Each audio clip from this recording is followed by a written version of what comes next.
Sit back and get ready to have the most fun you ever had with an electronic device.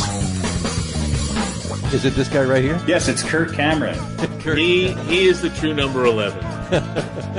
Even his face there just says, yep, ain't gonna happen. That's me. He's like, I had a dream last night that I played for the Jets. That's what that face is.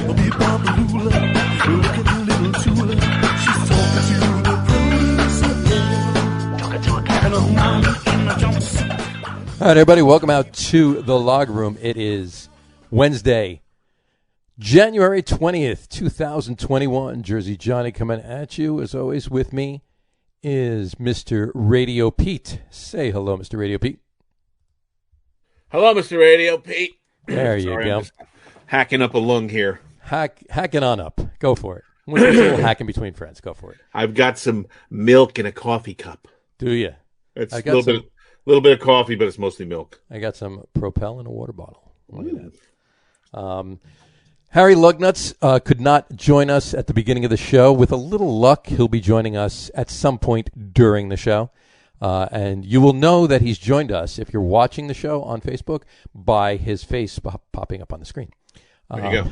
And, or on YouTube as well, right? Or on YouTube as well, yes. On YouTube or Facebook. Either or, you'll see his face pop up on the screen. If you're just listening to the audio podcast, you'll start hearing him talk. That's how you know. That's right. We may have to, excuse me. We may have to start an informal poll. Okay. Because, well, hang on, let me just adjust my camera. Adjust the camera. No one can see my neck, which is one of my best features. There Absolutely. we go. No, it definitely is. Absolutely. That's better. The neck, but not the boobs. No. Yeah. That's what it's all about. That's what it's all about. Cropping. Yeah. Cropping. Because, as you well know, we've been picking our football picks this season. Yes. And we've been using a coin, which is around here somewhere. Yes. The infamous coin. The infamous coin. It's a quarter. And we've been using it to pick, and we're seeing if anyone would actually do a worse job at picking the games than a coin. And so far, it's not even close. No. The coin had a bad week this week and is now even farther away from 500. So obviously, none of us are going to lose to the coin. But the rule is, if you're not here, you get the coin's picks as your picks. Correct. So, which is this is a terrible week for Harry not to be here. Right. This is definitely a terrible week for Harry not to be here. So there's only 3 games left to pick. There's only 3 games left, and he has a 1-game lead right now over me for second place. Neither one of us are catching you. You're 58 games ahead or something like that. And neither one of us are going to lose to the coin, but the battle for, bragging rights of second place on Battle for bragging rights Locker Room Sports Podcast Football Picks 2020. That's a hefty honor that comes with a ribbon. Absolutely. And I think there's a cup of coffee. Cup of coffee. Yeah, cup of coffee and a ribbon. Yes. So we're having a bit of a dilemma as to whether to actually enforce the coin picks rule, or to say, hey, man, it's the playoffs and we only have 3 games left, and it'd be more exciting if we were actually picking against each other. Right. And I'm torn because I'm behind by a game now. Thanks, Baltimore. And you have the hard surface underneath the turf in Bill Stadium to thank for your loss. Well, I don't think the not to get into the games, but I don't think the Ravens would have won anyway, but it definitely hampered it by knocking Jackson out of the game. But anyway. Yeah. So I'm tempted to the rules are the rules. Rules are the rules. If you're not here, if either one of us were not here, the coin would have to pick our picks. Yeah. But at the same time, it's really, there's nothing at stake other than the bragging. ribbon and the cup of coffee. Yeah, and I don't think that Harry is going to lord it over me for the next year if I lose, especially if it's by a game or maybe 2. Obviously, I've got to consider my picks this week, and do I want to pick who I really think is going to win, or do I we know who he's picking. He's given us his picks ahead of time. So he has given us his picks ahead of time. So yeah, that's a good idea. So a bit of a dilemma, but I think we should just let it slide and have his picks be his picks, and then I'll decide if I want to go against either one of them. There you go. You can always do that. You can which I might legitimately do, actually. Might you? No. Might you? Maybe. Yeah, I'm considering it. Well, Depends on the health of a certain individual. This is true. There is some controversy there, and we'll get to that in a little bit. But yeah, well, so there you go. As we have now done like 18 shows in a row. Well, I don't know if we've done actually 18. This is the 18th show. It is okay. So I would say probably 16 plus a couple other teasers. But so a bunch of content where we have begun almost each and every show talking. This one's sort of sports related, but not necessarily getting right to the hot stories of the day. Exactly. We've talked about all sorts of things other than sports. Kind of get our little tangents off track out of the way right away. Yeah, why not? Just finish them up really quick and then move on to the more important stuff. And then we'll talk about things that matter, like sports. Yeah.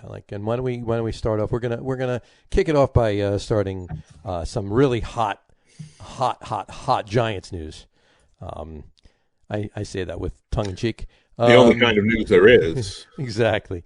Yeah. Well, the only thing really to talk about the Giants this week, because not a whole hell of a lot's been going on there. This past week anyway, since last week, is that they might need a new offensive line coach again. Dave DeGuglielmo's contract expired at the end of the season, and they're allegedly casting a wide net for a new O-line coach. DeGuglielmo could return, but they have tried to reach an agreement already, and they failed so far.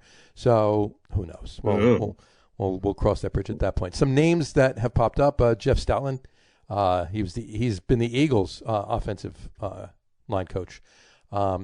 But obviously, with Doug Peterson getting fired, he might spring free. And he did work with Joe Judge at Alabama under Saban, so there's a connection there.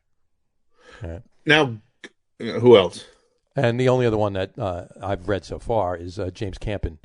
He was on Green Bay for 15 years. So he's looking to finally make a move. Yeah, he was in Green Bay for 15 years, and he left last year. Okay. He was on the Chargers for a year, and obviously he left. Out. Well, he left because that whole coaching staff got shit canned. So, they need some stability. They had Pat Flaherty as their O-line coach for 12 years, 2004 through 2015. Right. And I mean, if you recall, the Giants O-lines from 2004 to 2015, pretty damn good. Sure, I always said that about them, and not so much since. So, yeah. Well, now is this the Guglielmo was the guy that they really wanted, but they didn't get him last year? Yeah, they something like that. Well, they interviewed him, and Joe Judge wanted him, but apparently Jason Garrett brought Mark Colombo up with him, and really had faith in him and wanted him. Fight in the locker room, and then Colombo's they had the fight, and Colombo got canned. This is and they when brought you the bring Guglielmo. these feisty Italian gentlemen. Yeah. What are you trying to say? Hey, Minetti. That's what I'm saying. What are you trying to say? Well, you're going to get trouble is what I'm saying. When you bring these I don't want to use it. I don't even feel comfortable. This is what we've come to. Exactly. I can't even use an Italian slur. I know, but we both are. And so is Harry. Yeah, right. So, yeah. But you bring these guys in and a little bit of fisticuffs, and then you get, hopefully they'll. I guess the offensive line seemed to show some improvement, although kind of got better and then kind of tailed off the last couple of games. But yeah, it seems to me that Guglielmo did a pretty decent job. Yeah, he did a pretty decent job. And the funny thing is, they actually played, of the last few games they played, their best play as far as the offensive line goes was the last game against Dallas, the last game of the season. Right. And DeGuglielmo was not there that day. He was out with COVID. And so that was the killer. An assistant coach took over, and they actually did a better job. Well, why don't they just make that guy the coach? Who knows? I don't know. I mean, nothing was mentioned about him. I guess they want him there, but they want somebody else.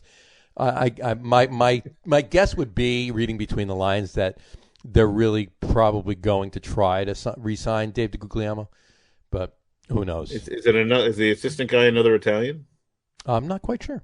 I'll have to do his genealogy and it's find Enrico Piazzolla. It's Enrico Palazzo, and they just went, no, we cannot hire another. We cannot do it. Feisty Italian gentleman too.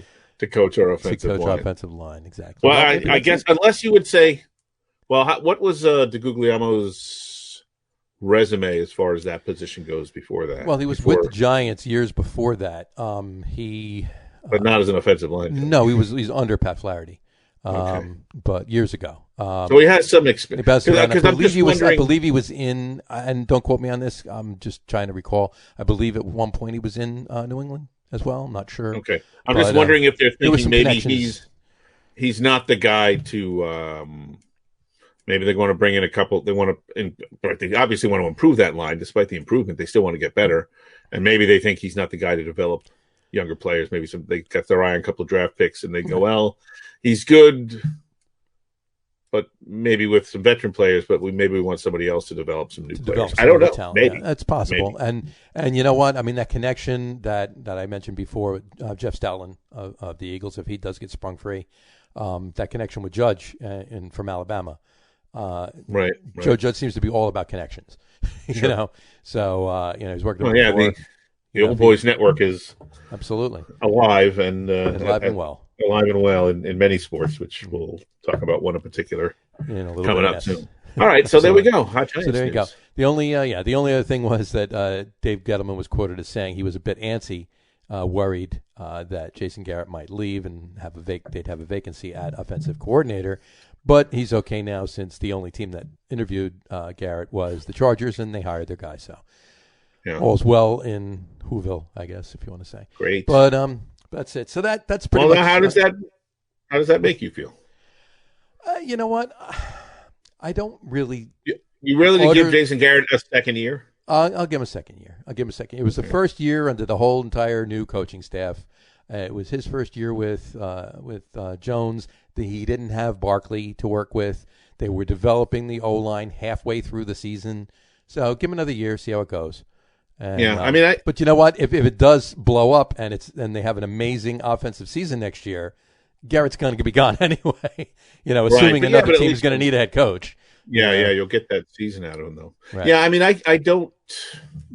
Well, look, we've been doing the podcast since when? Beginning of October, right? September. Second week in September. Yeah. God, it seems like yesterday. I don't remember coming on the air with you guys every week, and you would remember this better than I because you're Giants fans. I don't remember coming on the air with you guys every week and you guys going, "What was Garrett thinking?" Over and over and over again. Yeah, no, not so much. I mean, there was some of that, right? But I don't remember you guys yelling and screaming about the play calling all season long, so he couldn't have been doing too bad a job. Yeah, there was a play here and a play there, but that's everywhere, Other than get back to basics. I mean, when the Colt McCoy golden weeks, get back to basics and and run the ball was really the biggest complaint that I heard from you guys, because it worked. Although, as I think it was the Seattle game, right? The Seattle game, yeah. Yeah, but I think we determined that was more of a fluke than a formula for the Giants. I think it was a little of both. I mean, it was, Seattle probably worked the whole time on, going up against Daniel Jones and not going up against the back-to-basics run-first game, not with Colt McCoy in there. Plus, look at how Seattle finished down the stretch and what they did in the one playoff game they were in. So it was probably a combination of a little of everything. So. Because the week after that with Arizona and then the Browns, if anybody told me back then, if you had to pick one of those games, it would have either been Arizona or the Browns that the Giants would have, pulled a win out of, not the Seattle game. But right. But who knows? Yeah, I mean, I guess if I were a Giant fan, I would say give him another year. Why not? The biggest thing is you didn't have Barkley. Yeah, Barkley was the thing. You can always find excuses, but I mean, when you don't have. When you don't have your generational running back, your best offensive weapon, and arguably and at least one of the best offensive weapons in the league. Yeah, it's kind of tough to judge. It's a little difficult, yeah. So, all right. Well, that pretty much wraps up Giants talk for today. Let's move on to something else interesting happening in East Rutherford, New Jersey, and that would be the Jets. Why don't you lead it off? Why don't you tell us what the Jets did big in the last week? Oh, let's see. They hired some guy. Yeah, some guy. What was that? That's Robert something or other. Robert Sala. It's Sala? Salah. Salah, yeah, Salah. Not Salah? No, it's Salah. Salah. Salah. Okay. Because Salah, I heard somebody pronouncing it Salah. I've heard it pronounced about 30 different ways actually, but no, it's Salah. Robert Salah. So it's Salah, and all I could think of was Rob Sabah, the car guy. Right. Yeah, right. It's on the K show all the time. All right, yeah. So he's Rob Salah, and he's from some other team. I don't even remember the details. Robert Salah is the new head coach of the new head coach. New York Football Jets. Defensive coordinator? Defensive coordinator of the 49ers, yes. For the 49ers, right. Okay. Now it's all coming back to me. So, yeah, I really didn't want to bring in a defensive guy necessarily as a head coach. However, he's bringing his passing game coordinator, right? Who is, what's his first name? Mike LaFleur. Mike LaFleur, who is related to... Who is Matt LaFleur's younger brother. So he's bringing in Mike LaFleur, the passing game coordinator, which is a position I didn't even know existed. And he's going to be the offensive coordinator. So I would think that would bode well for the quarterback and developing a young quarterback like Sam Darnold. Of course, all of this kind of happened before the Deshaun Watson became seemingly a more definitive after the fact that he's leaving Houston. So, but whether or not that happens, the fact that he's bringing LaFleur with him and he's going to be the offensive coordinator, to me is a good sign for keeping Sam Bradford and developing him, which I have been an advocate of. Sam Darnold. What did I say? Bradford. Yeah, same guy. Pretty much. That would you would think that would be good because he could probably thrive under that system. I mean, it is the Shanahan school of offensive, right? Offensive system, the Shanahan offensive system. And Mike LaFleur's older brother is not too big of a slouch, and Kyle Shanahan. It seems to have worked out pretty well in Green Bay, didn't it? Pretty much. Despite reports of friction and drafting a quarterback in the second round and all that stuff. I think all's well. And I think all's first round, whatever it was. What was that guy's name? Julian Love. Love. And if you think about it, Aaron Rodgers and Julian Love are the A-Rod and J-Lo of Green Bay. So they're going to buy the team one day. They're going to buy the team one day. The two of them. But no, I mean Kyle Shanahan and the 49ers, and Sean McVay and Matt LaFleur were all together under Kyle Shanahan's dad, Papa Shanahan. Mike Shanahan. In Washington when they were there, and they're all three of them were pretty damn good coaches. So you would imagine that this, part of this coaching tree, and Robert Salah has a lot of accolades to him as well. I mean, I think I got a couple of them right here. Let me so I can pull up here. He in 2019, Salah was named Coordinator of the Year by Sporting News after leading the 49ers defense to rank second in the NFL in total yards allowed per game. That would be 281.8. The fewest total yards allowed per game by the team since 1997. San Francisco ranked first in the NFL in passing yards allowed per game, 169.2. The fewest passing yards allowed per game in the NFL since 2009. Do you know which team in 2009 had the fewest passing yards allowed? And it was even less passing yards allowed than San Francisco in 2019. 2009, I'll say the Giants. No, it was not. You're close, though. You're close. Same stadium. Really? It would be your Jets, yeah. 153.7 yards. How did that happen? Yards. Well, they had a good defense in 2009, did they not? Yeah. Oh, yeah. Okay, you're right. So, but it marked the first time as San Francisco led. What? Sorry. A near divisional championship defense, one might say. Yeah. Really. Yeah, they went to 2 AFC championship games and didn't win the division either year. So that's pretty decent. So. But it marked the first time since San Francisco led the NFL in passing yards allowed per game since '87. So there's a lot of accolades for Robert Saleh's defensive prowess. And this is the guy Sorry, go ahead. No, I was just going to say, you know what? I'm still a proponent, and I know this is an offensive first league now, and it's become that way. 35 years ago, this was a defense first league. Defense wins championships, and it still does to a point, but now it's like, who can score more?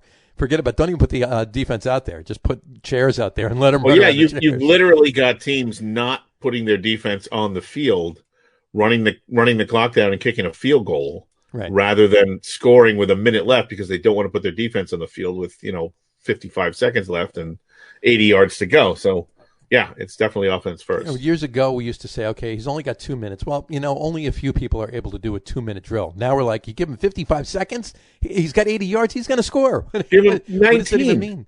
Give him 19. If he's got to go 50 yards, they're going to get. Well, that's only if you give it to Ryan Fitzpatrick, though. I mean, let's call a spade, really. Yeah. But he's got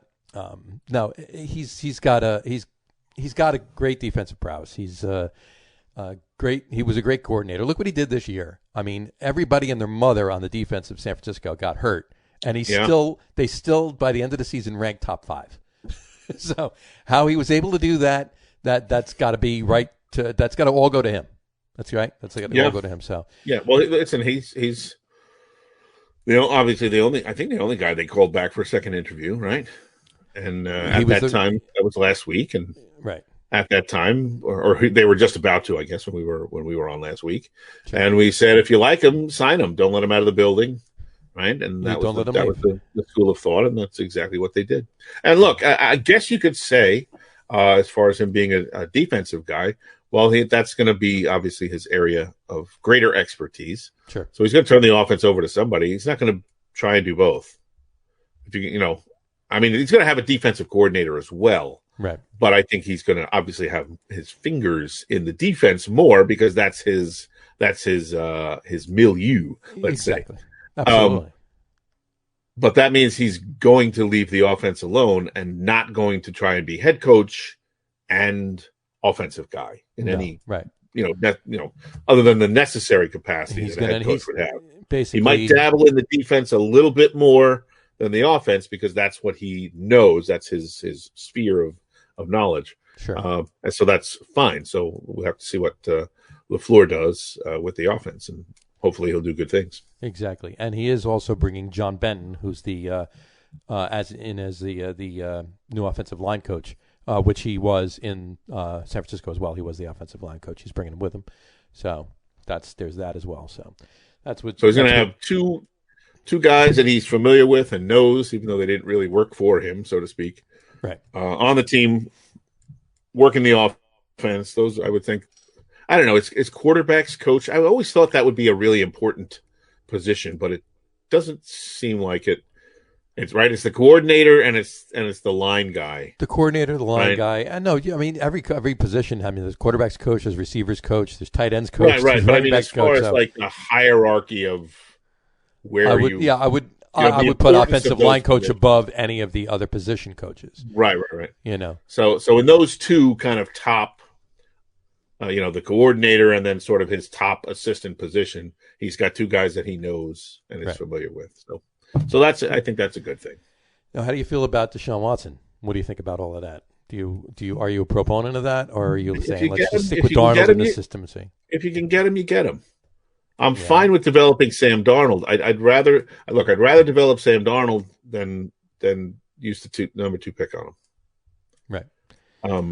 Use the number 2 pick on a new quarterback. On a new quarterback. Sorry. Yeah. Right. So Sam Darnold, or if you can get into the Deshaun Watson, you get Deshaun Watson. Yeah.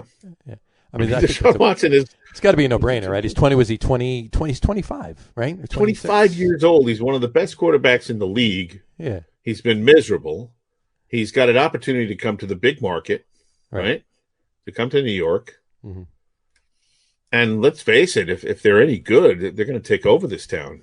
Absolutely. I mean, I don't know what we're expecting from the Giants next year. Obviously, improvement. I'm expecting improvement. I'm not expecting a Super Bowl next year, but I'm expecting improvement. Yeah. But, and if you're a fan like Harry, then you don't think very much of Daniel Jones. I probably think more of Daniel Jones' potential than Harry does. Harry does, absolutely.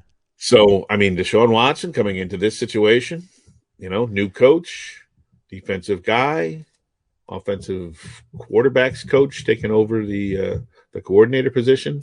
That could be big. That could be. He would be right there on the big stage. He would be right there. What you want about the division, right? I mean, Miami might be the other place he goes. They're talking about, more of a straight up trade for Tua. You've got Buffalo to contend with, right? But what is New England going to do that's going to vault them back into the top, right? They're going to have to find a quarterback. Well, and where's that quarterback going to come from? You see, that's where and I know they really don't have a lot of capital up there, draft wise and trade bait or anything else, but it's just I still, and it's probably the furthest thing from anybody's mind right now, but I still would not be one bit surprised to see Deshaun Watson in a Patriots uniform next year. It could happen. It could happen. But my point is, if he comes to the Jets, he's going to have Buffalo to compete with. Mm-hmm. And maybe Miami to a lesser extent. I think the book is obviously still wide open on Tua. Sure. He's going to be good, but he's going to second year. Yeah. So, and again, Belichick's going to come up with something, but I don't know if it's going to take him maybe a little time. He's not going to. What was Brady, a 6th round pick? Brady was 199th pick or whatever the hell it was. Yep, something like that. Yeah. You don't do that twice in a row. No. No. I mean, sure, it could happen. But I mean, speaking realistically, that doesn't happen twice in a row. So New England's not going to pull some guy out of the 5th round of the draft, and he's going to become the 2nd greatest quarterback ever after Tom Brady. Sure. So that means Watson's got a chance to be the number 1 guy here in the old AFC East, be in New York. I mean, that's got to be attractive. Yeah, exactly. But yeah, it could. I mean, certainly with the winning history of New England, but also how long is Belichick going to be around? Yeah, I mean, he's not. I don't see him retiring next year, but I also don't see him coaching another 10. So, right. So he's 70. Watson's going to want some. Part of what made New England great is the stability of the great quarterback and the great coach together, and a bunch of bit players, so to speak, filling in the holes. Right. Sure. Other than Randy Moss, who was the great, the superstar that they had on offense. Yeah, I mean they had names there, but the names were the names because they were on the Patriots. Right? Right. I mean, they would have been names elsewhere, but would they have been at the level of Tom Brady or Randy Moss? No, probably not. Yeah, so it's got to be an attractive. I mean, Watson would be foolish not to consider all of his options. Sure, absolutely. He may. Hey, you know what? Maybe because Houston's going to look for a bunch of picks, 1st rounders, 2nd rounders over the next couple of seasons, and they're going to look for a quarterback back too. So obviously the Jets can give them that with ease and still keep a couple 1st rounders themselves. Because I mean, to be honest with you, you look at what Jamal Adams did up in Seattle and what Seattle became this year. You think that Joe Douglas should be GM of the year? I mean, he fleeced. Seattle for picks and so forth, but so the Jets are in a position to do that and give him back Darnold, right? And a lot of, and you mentioned Miami with Tua, and I don't know whether they're ready to just walk away from Tua because they might be able to have Deshaun Watson work. I mean, not that that's anything to shake a stick at, but still they were so in on Tua, and then all of a sudden, but but if you're Houston. Who would you rather have? Would you rather have Sam Darnold or would you rather have Tua? Tua, of course. But there's also been a few other teams mentioned. The Bears, obviously they're looking to rebuild. So they're not looking for a franchise quarterback. They're just looking for a quarterback. Somebody that is serviceable while they go out and find the successor, So they mentioned the Bears. They get back Trubisky. If he isn't even he's still signed. So they would get back Trubisky and a bunch of picks. They mentioned the Raiders. They get back Carr, so he would go to where his brother played. Indy's looking for a quarterback, right? Indy. Phillip Rivers just retired. I don't know who. They don't have anybody to give back. Jacoby Brissett's still there, so they would get Brissett. Yeah, okay, there you go. Right. And, he was a starter last year before they brought Rivers in, so they demoted him to bring Rivers in. But and then they've also mentioned 49ers. Get Jimmy Garoppolo back and a bunch of picks, and the 49ers would have Watson. So there's a lot of choices for. That might be the most attractive. That might be the most attractive of all. Because then you know what? I'll tell you that NFC West is going to be interesting. You have Deshaun Watson, you have Russell Wilson, and Kyler Murray. in the same division. Do it like this, So that would be an interesting. That could factor in. That could be. Not that I'm not going to put shy away in that league, but right. No, but he might not that he would shy away from the challenge, but he might be. Well, I could go to the AFC East and have a better.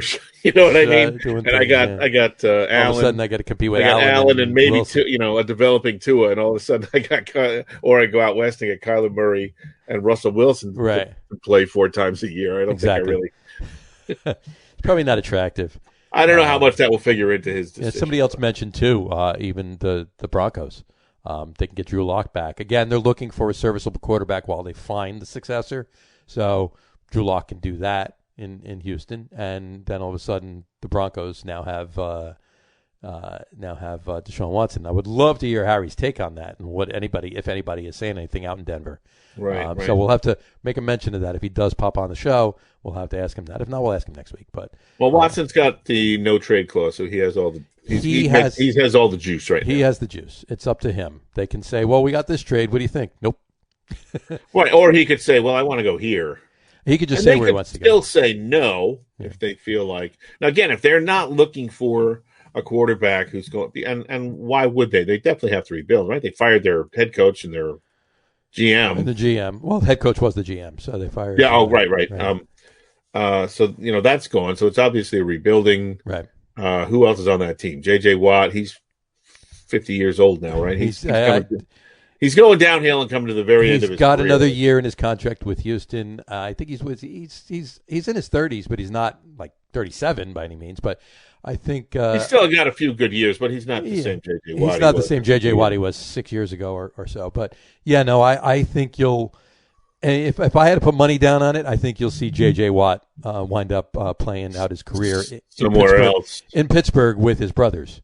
That would be fun. The whole Watt family in the Steel City. So and that would be fun. That would be. Yeah. So they're definitely not looking for their starter. No. For the long-term future. So that would open up options for a lot of teams. For a lot of teams, so it'd be somebody serviceable. Which, again, you might maybe you're not looking at as much at Miami because you're thinking Tua is more of a franchise guy. Sure. Although you've got. Well, this is the first year for Tua, right? He's a rookie. This was the first year for Tua. So you got 4 more years. Right. So you say, well, coming up to the end of his contract, but you're going to probably pay him after 3 more. You're not going to wait till the very end of his contract, most likely. No. So that would give you 3 years to rebuild to a point where you're going to decide whether or not you're going to keep him, assuming he's good, assuming he turns out to be the guy that you want to keep. Sure. Yeah, so that would be the most attractive because you have a good quarterback and you have control of him for at least 3, if not 4 years with minimum money. So, but I think, with all the talk and all the chatter and everything else that I've heard over the last at least week or whatever, and Deshaun Watson posted the other day too on Twitter. He said his anger level at the front office of the Texans was at a 2, and in one day it went up to a 10. He put on Twitter. So obviously he wants to leave. But like I was saying, the most I've heard, the most chatter I've heard in the last week has been Jets. And you have people like Richard Sherman. Did I say that before, or did I just say that to you before the show? I forget. I think just before the show. Yeah, Richard Sherman posted the other day, said the other day that Deshaun Watson should, quote unquote, get to the Jets as quick as possible. Right. So, they're being touted. I mean, this looks like, and anything can happen. We'll wait and see how it comes out in the wash. But this looks like it was a good move for the Jets to hire Robert Saleh and everything that's been, talked about over the last week, 6 days since. By the way, just as a complete aside. Sure. About 7 minutes left in the fourth, and the Nets are trailing Cleveland by 9. Kyrie Irving has 25 points. Kevin Durant has 26. James Harden has 10. James Harden has 10 points. Jeff Green has 11, and DeAndre Jordan has 13. So James Harden is the low scorer on the team. Though he's got 7 assists, leads the team in assists. Well, maybe that's what it is. Maybe he's just passing the ball. You know what? They got to figure something out, right? Not that we're getting into basketball talk right now. We'll talk more about that later. No, I just wanted to have an update. The big three are all on the floor together, and I think Kyrie's making a little bit of a statement. But yeah, he's going to have to. We'll talk about that. The game we'll talk about that. He's going to have to pass the ball more with Kyrie back in the mix too. You know, they're not all going to have 30 points each. you know. I don't know. They might, unless it's just the three of them out there playing. But we'll talk about that in basketball. Poor Joe Harris is like, I'm never going to get shots. he's one of their best 2-point shooters. He's like, I'm never out there. He can just. He's got a cell phone in the court. I'll just let me set another pick. Here you go, James. Yeah. So so good. Jets have somebody who looks like a good coach. They might get to Deshaun Watson. They got familiarity in some of the coaching staff as far as with respect to Saleh, the head guy, and things are looking good for the Jets. So listen, this was is that his tribal name that he was given in the New Mexico area? Saleh the head guy. Yeah, maybe Saleh the head guy. Saleh the head guy. Yeah. So, it seems like maybe the Jets, look, it could turn out to be a disaster. He might be terrible. We don't know. Obviously, only time will tell. But I think they gave him a 5-year deal. 5 years. Yeah, they gave him a 5-year deal. Yeah. And hopefully they're going to give him some time, and they're going to keep Hugh Douglas. I know it's Joe Douglas, but it's Joe Douglas. Anyone named Douglas on the Jets is Hugh Douglas. And they're going to keep Hugh Douglas around as GM for a while. And this is true. Kind of let them do what they do. So maybe they've done this right. Who knows? Maybe they did. I said I didn't have a lot of. Right. There's a lot of things the Jets have to do right, and I don't have faith in them doing too many of them correctly. True. Sorry. This one I think is, it's not making everyone's head swim like the Adam Gase hire did. Right. Exactly. Right. Everybody was confused. By that, the entire except league. For Adam Gase. Adam Gase's wife was like, "What?" And also, hopefully, he won't have crazy eyes. Exactly. Well, I don't crazy think that's the stoner eyes. Crazy stoner eyes. I still love that one meme with the taco. He's like, "The taco." That is a classic. But anyway, all right, let's move on to some other stuff around the league. A couple of things, not a whole hell of a lot, but Phillip Rivers retired. Yeah, as you mentioned before. He's hanging it up after 17 seasons. Whatchamacallit, on the proverbial gridiron, and also that also closes the book completely on the 2004 big trade between the Giants and the Chargers. Yeah, I mean the Giants drafted Phillip Rivers, and the Chargers drafted Eli Manning, and then the big trade ensued at the request of Mr. Manning, and I mean Archie when I say that. But that was a good move on his part. And Eli, please, big move. I mean, let's look at it. Phillip Rivers, 17 years, his career, 244 games. He was 64.9 completion percentage. He threw for over 60,000 yards, 63,440 yards. Average yards per attempt was 7.8. 421 touchdowns. He also threw 209 interceptions. And for you fantasy people out there, 3,812.8. Fantasy points for the course of his career. So, but yeah, there you go. But I mean, his numbers, 2-to-1 touchdowns to interceptions. That's big. Yeah, and also talking about the trade with Manning, with the Giants. Yes, his numbers were a little better than Manning's overall, but he also played an extra year. Number one, and he also did not go to the Super Bowl or win it twice and get the MVP. So, overall, I would, while against the dynasty team. The dynasty twice. Yeah, exactly. Yeah, so twice. I would, in fact, Rivers lost to that dynasty a couple of times in the playoffs. Yeah.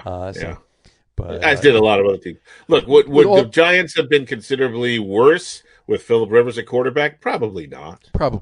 Here's one thing I always said about Eli, and I always said this in relation to Peyton and that was in the regular season. During the regular season, I will take Peyton over Eli. In the regular season, I would take Phillip Rivers over Eli. In the playoffs, I want Eli over all of them. Eli was a beast in the playoffs. Hands down. Eli was better than his brother. Eli was better than Peyton in the playoffs. Period. He was. Yeah. And it's not like those Colts teams were just not good teams that had a great quarterback. There were great players on those teams. Great players, absolutely. And in some cases, you could say Peyton's teams that went. How many Super Bowls did he go to? 4 Super Bowls. 4 Super Bowls. 2 with both teams. 2 with the Colts and 2 with the Broncos. He lost one. He won one and lost one with each team. So obviously, they beat the Bears the year before Eli and the Giants beat the Pats the first time. Right. He lost to the Saints after beating your Jets in the championship game. Yeah, I remember that. Yep. And then I think I was that. Was that? Remember at EVD after they went under? Right. We used to go in. I don't know if you did this. The board ops. I used to go in and work like a 16-hour shift, just sitting there doing nothing. Sure. And I think I remember listening. I think I was at the station listening to that game. That was. Is that the right time frame? It wasn't the right time frame. I know what game you. No, it was just a random. It was just a random Colts Jets game. Then, it was a Colts Jets game, I believe. And the Jets were getting spanked. Then. Yeah, because I believe I actually relieved you that night. Okay, that might have been. So yeah, I believe I know what you're talking about. But no, this was in 2010. The 2009 season. Okay, you're right. 2010, yeah. But and then when he went out to the when Peyton went out to the Broncos, the first Super Bowl in MetLife, actually, they got spanked by the Seahawks. Right. And but they didn't really win the second one because of him. No. They won the second one because of the Broncos. They won it, right, because of the defense. Right. So I forget what my original point was. Whatchamacallit? I was saying that the but Peyton had good teams. Peyton had good teams. The Colts teams were good teams. Right. And I know. I was going to say you could certainly look at some of the what do they call them, the wide receivers, the talent positions. What's the phrase I'm looking? Yeah, the skill positions. Yeah. And you could say, look at some of the guys that Peyton had versus some of the guys that Eli had. Sure. And there's no comparison. Marvin Harrison and Reggie Wayne, and who was the running back they had? Yeah, you know what I'm talking about. Yeah. And who did the Giants have? Plaxico Burress. Victor Cruz. Victor Cruz. Nobody. None of these guys are in the same league as Marvin Harrison or Reggie Wayne. Sure. So you could say that Eli did more with less. Yeah, but Marvin Harrison didn't have as cool a dance as Victor Cruz, though. I mean, come on, I just waited. That's a guy just wants someone to run him over when he was doing that. Just take a shot at him. Yeah, it was good. Well, you just didn't like it because of that 99-yard run back, 99-yard reception rather, over the Jets that Super Bowl season. But right, plus it was the Giants. So. It was the Giants. So anyway. I hated. I'm a better man now. I don't hate everything about them. There you go. That's always good. But back to Phillip Rivers is where we were. Right. Somehow we got. Yeah. You know what though? I respect the man. Great career. Congratulations on your returement. You're going to end up in Canton. So kudos. There shouldn't be any argument that there should be no argument there. Kudos on your retirement. Enjoy your retirement. I'm sure we're going to see you on one of the networks commentating. I no doubt. Or doing something, but he's got to make money. He's got 14 kids or something. He's got 14. I think 15 is on the way. I think. Yeah. So there we go. But he's not going to stop working. No, he's not. So, congratulations. What is career salary for Phillip Rivers? I wonder. And I don't know how much of it is left. It's called his wife. Because I'm sure it's not 14 and a half kids and a wife and a couple of dogs or whatever living in like some shed somewhere. No, I would imagine his home is somewhat palatial. Probably. He probably has a nice, comfortable home. I think he's got a nice spread, a nice piece of land and stuff. He seems like the type who might ride a tractor in the off season. Why not? Maybe Why not? who knows? I don't know. He could have. He could be growing some corn or something. Sure, But absolutely. I would think that he has probably some bills to pay, and There you go. a nice network job would be just fine for him. Will be just fine for him, Sam. And on from that, as far as the NFL goes, Colin Cowherd. We're referring to. I don't know if you heard this on his show, The Herd. I have not. Yesterday, as a matter of fact, he was specifically speaking about Patrick Mahomes, and he said that he thinks that the NFL should actually delay if Mahomes is not able to go on Sunday, the NFL should delay the AFC Championship game until Mahomes is ready, until Mahomes can play. In fact, let me get the exact quote here. NFL should delay AFC Championship game until Chiefs Patrick Mahomes can play, is what he said. Because he said we want Mahomes against Josh Allen, right? He says that's reasonable. He says, and he was sitting there that morning thinking, if the NFL, Patrick Mahomes is going through the protocol, he finds if Patrick Mahomes find the day that Patrick Mahomes can play, and that's when the game is going to be, But what's odd though is that if you think about it, the Chiefs haven't even said that Mahomes has a concussion. They keep saying, and most of the time, if somebody is in the concussion protocol, he suffered a concussion on such and such a day, and he's in the protocol. They have not once said he suffered a concussion. He's just in the protocol. So, whether that means that they're just trying to play their hand, and he's fine, and he's playing, and whatever. Well, it might be a little bit of gamesmanship. A little bit of gamesmanship. Exactly. Well, here's the thing about what Cowherd said. Obviously, that's ridiculously stupid. Of course, it's not going to happen, right?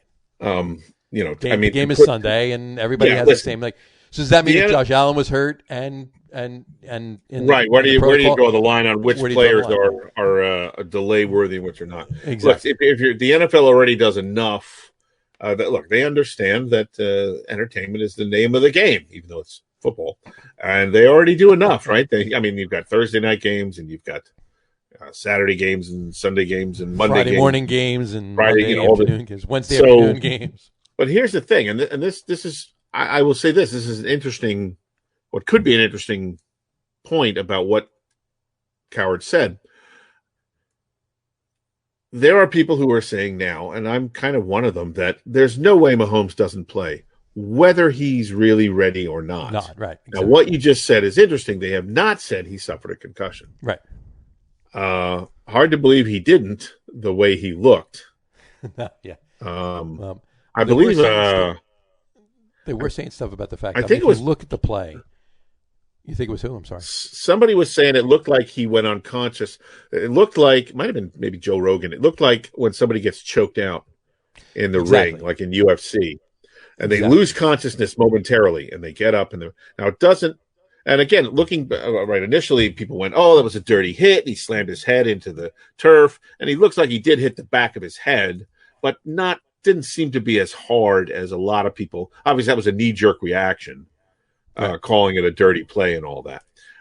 So maybe he really didn't slam his head, and maybe he doesn't have a concussion, and maybe his neck went a funny way or whatever, and he did lose consciousness momentarily and then got up. Yeah, he ran back down the tunnel. We watched it on TV, him running down the tunnel. He ran down the tunnel, ran inside, ran into the locker room. So, yeah. And if you've ever seen guys, kind of get knocked out in MMA or whatever, some of them get right back up and they seem okay. Other guys, they're usually a little bit wobbly and they're not ready to go jogging down a concrete tunnel in cleats, by the way.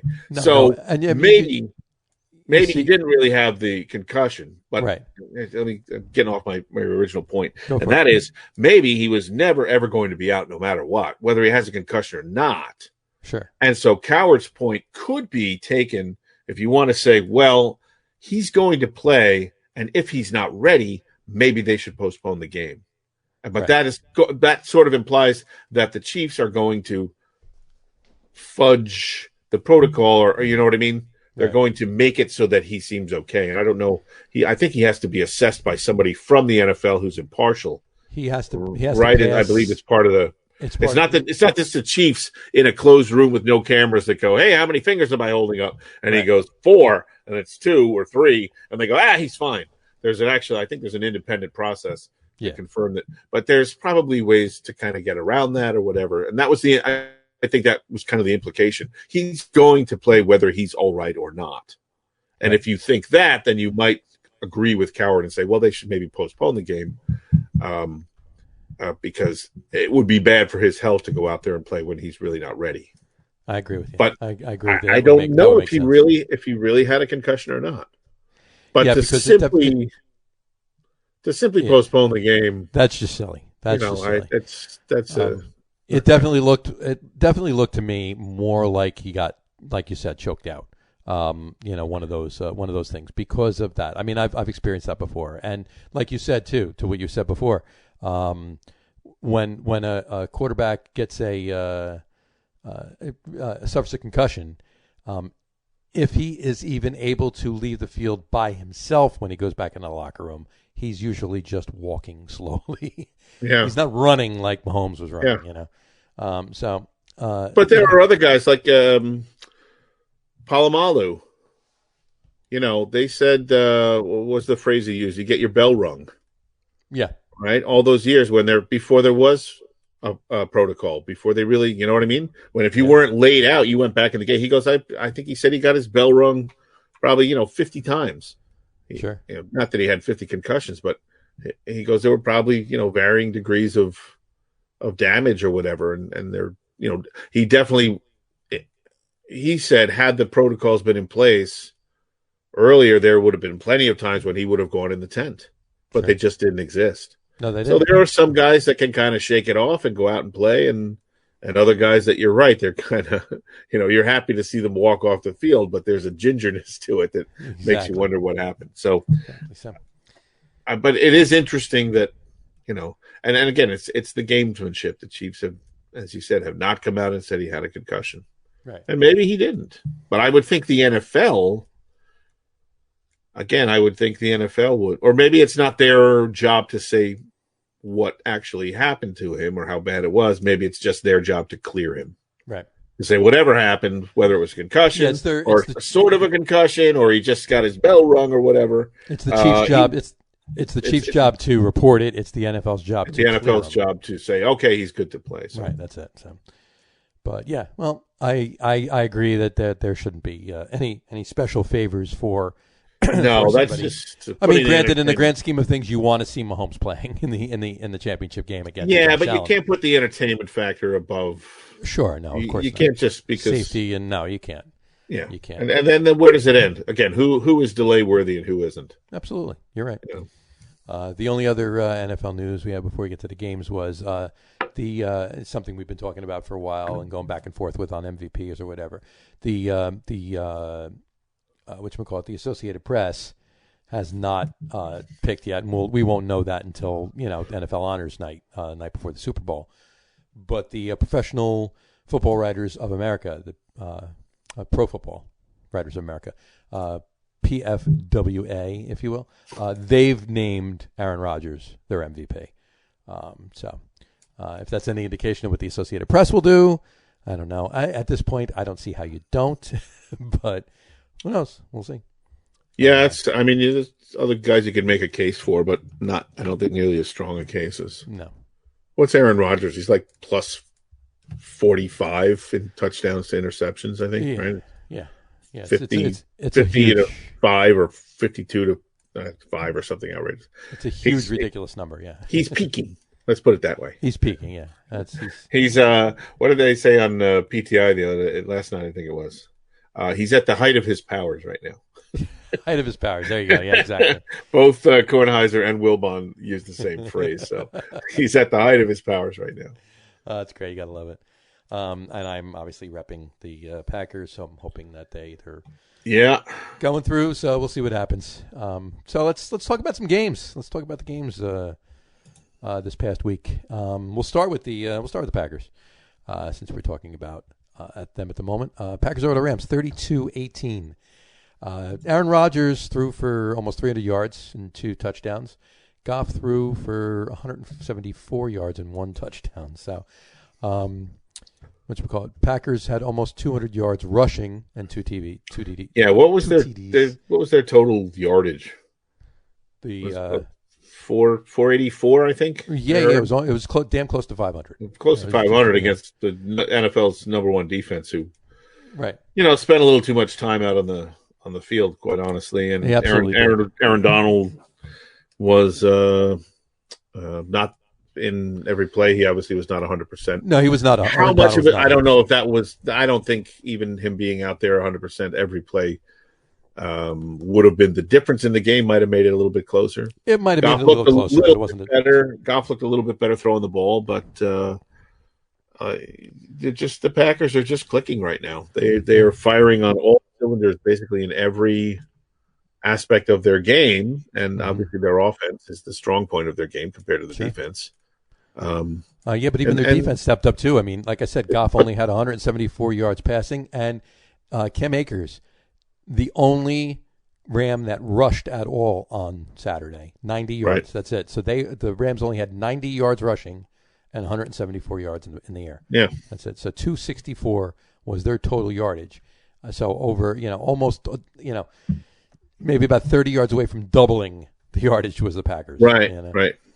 Yeah, and look, once you get down, you rely a little bit more on the passing game, and that allows your defense to play, a certain way. And I honestly don't know what's considered more of a strength of the Packers D, their D against the rush, or their D against or their secondary. I don't know.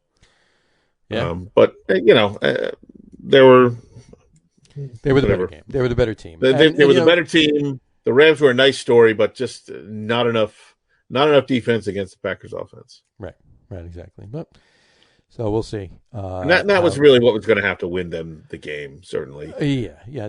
Goff had another week to get healthy, but he's still not 100%. And it was the defense that was going to have to win, and they just, too tough, too tall an order for them. It was way too tall an order, yeah, absolutely. So, and then the second game on Saturday, the Bills over the Ravens, 17-3. The Bills held the Ravens. I mean, there were a lot of people. In fact, to be quite honest with you, almost every show that I watched, we talked about it. Even some of the picks prior to the game on the networks, more people were picking the Ravens than were picking the Bills. Listen, I had less the Ravens. faith in the Bills. You had the Ravens, yeah. Much less faith in the Bills than in the Ravens. And the Bills held them to 3 points. And the fact that Lamar Jackson went out in towards the end of the third quarter with a concussion, you know what? I mean, who replaced him? What was the kid's name? Hold on, I got it right here. Tyler Huntley. Yeah. He didn't do too shabby of a job. Granted, he didn't do Lamar Jackson of a job, but it's not like he came in and threw 3 picks and just was there to go through the motions. He didn't Nate Sudfeld it. He didn't Nate Sudfeld it. No, exactly. I was trying to stay away from that. Thanks, but whatchamacallit. But yeah, he was somewhere in between Chad Henne and Nate Sudfeld. Yeah, exactly. Somewhere in between the two.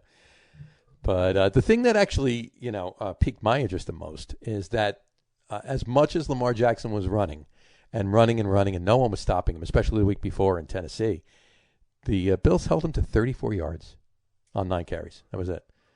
He did not, and granted, some of that was, and you can't even say some of that was catch up, because at the half it was 3-3. Right. It was a boring game, quite honestly. It was a pretty boring game, yeah.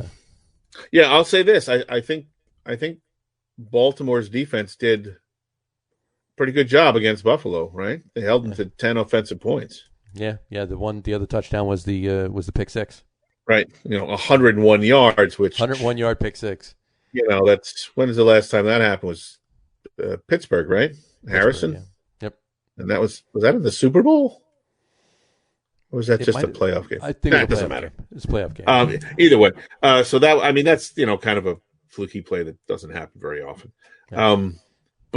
I think Baltimore's defense did the job that they needed to do against Buffalo. Mm-hmm. Buffalo's defense did the job that they needed to do against Baltimore. Look, the Ravens going up against Tennessee, and they shut down Derrick Henry, and Tennessee didn't have enough other offense to get it done. Right. Same kind of thing here. If you can keep Cam from dancing into the end zone on you, you've got a shot. And I'll say two things or maybe one thing. And obviously, it's exciting to watch the Ravens, Mm-hmm. but Lamar Jackson, if he doesn't develop, I think number one, they got to give him some weapons to throw to, and he's got to become a better passer. Yeah, he does. I think I know when they beat Tennessee, a lot of people said, "Oh, this is Lamar Jackson's coming out game. He's got the playoff monkey off his back and all this." I really didn't feel that way. I thought he had a really good game, and they shut down Derrick Henry. And well, that's it. Ryan Tannehill wasn't up to the task, and the Baltimore defense was good enough to shut Tennessee down. Lamar Jackson this is probably as far as he's ever going to go, if he doesn't become a better passer. And he's not a terrible passer. No, but he's not a very good passer. A lot of work, but right. But you got to get him some weapons, and he's got to add that element to his game. You can't survive on just the run in this game. And Tucker on our list, missing two. Granted, the wind up there had a ton to do with it. Yeah, my number one or number two missing. Right, that didn't help. He's an accurate kicker, though. He hit both those he missed. He hit one upright on one side and one upright on the other side. So I mean, try and do that. You can't. So, I mean, if you're going to give him kudos for that, at least. I wonder if that's what I'm just going to nick them. I'm going to nick the upright on this one. Watch this, guys. Watch this one. But, that reminds me of the lethal weapon when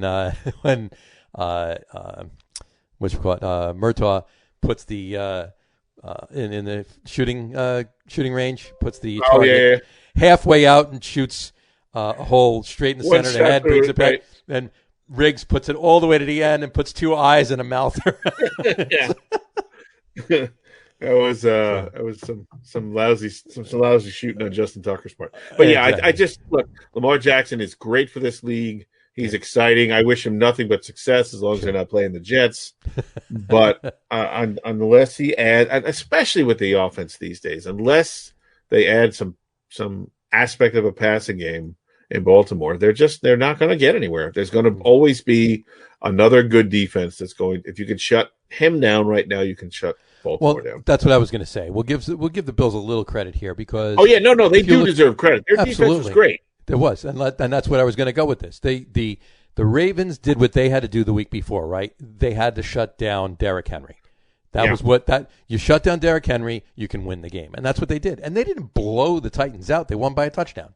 No, and it didn't look real good for them until Jackson scampered 49 yards for a score. Right. And that sort of opened things up and raised the spirits of the team. Which leads me to this week. The Bills' job was to shut Lamar Jackson down, and that's what they did, and they won the game. So, find the one thing that you need to do, the most important thing you need to do, handle that, and you have a chance. Yep. But that's where I think the Bills. Honestly, I mean, we'll talk about this when we get to beaten by the coin, but the Bills are a good team. The Bills are a good team, and we're going to see what happens. And I think a lot of it depends on who's playing quarterback for this Chiefs team this weekend. Yes, it does. Is it Mr. Mahomes, or are we looking at Henny things possible? In other words, are we looking at a loss or Henny given Sunday? That's what they said. So there it is. Anyway, okay. but all right. And one other last note on the Bills Ravens game. I don't know whether you read this or not, but the Bills Mafia, a lot of the Bills fans, they actually made donations to one of Lamar Jackson's charities, and they actually made over $360,000 in donations to one of his charities. Wow! So it's just like a thank you for playing the game. We would they have done that if he didn't get hurt though? Probably not, but yes. I mean that was kind of a cool thing, for them to do. So, of course, they gave the most money to Jackson's Smashable Tables charity. Yeah, exactly. Because they figure they're going to get some of that back. We're going to need some of them tables. We're going to need some of them Smashable tables. So, and I think that's what they did. They actually bought $360,000 worth of the Smashable tables. Everybody give a couple bucks to Lamar's Smashable, Lamar's picnic fund. They give out those folding tables. We need a couple hundred of them. Yeah, we know those, definitely. All right.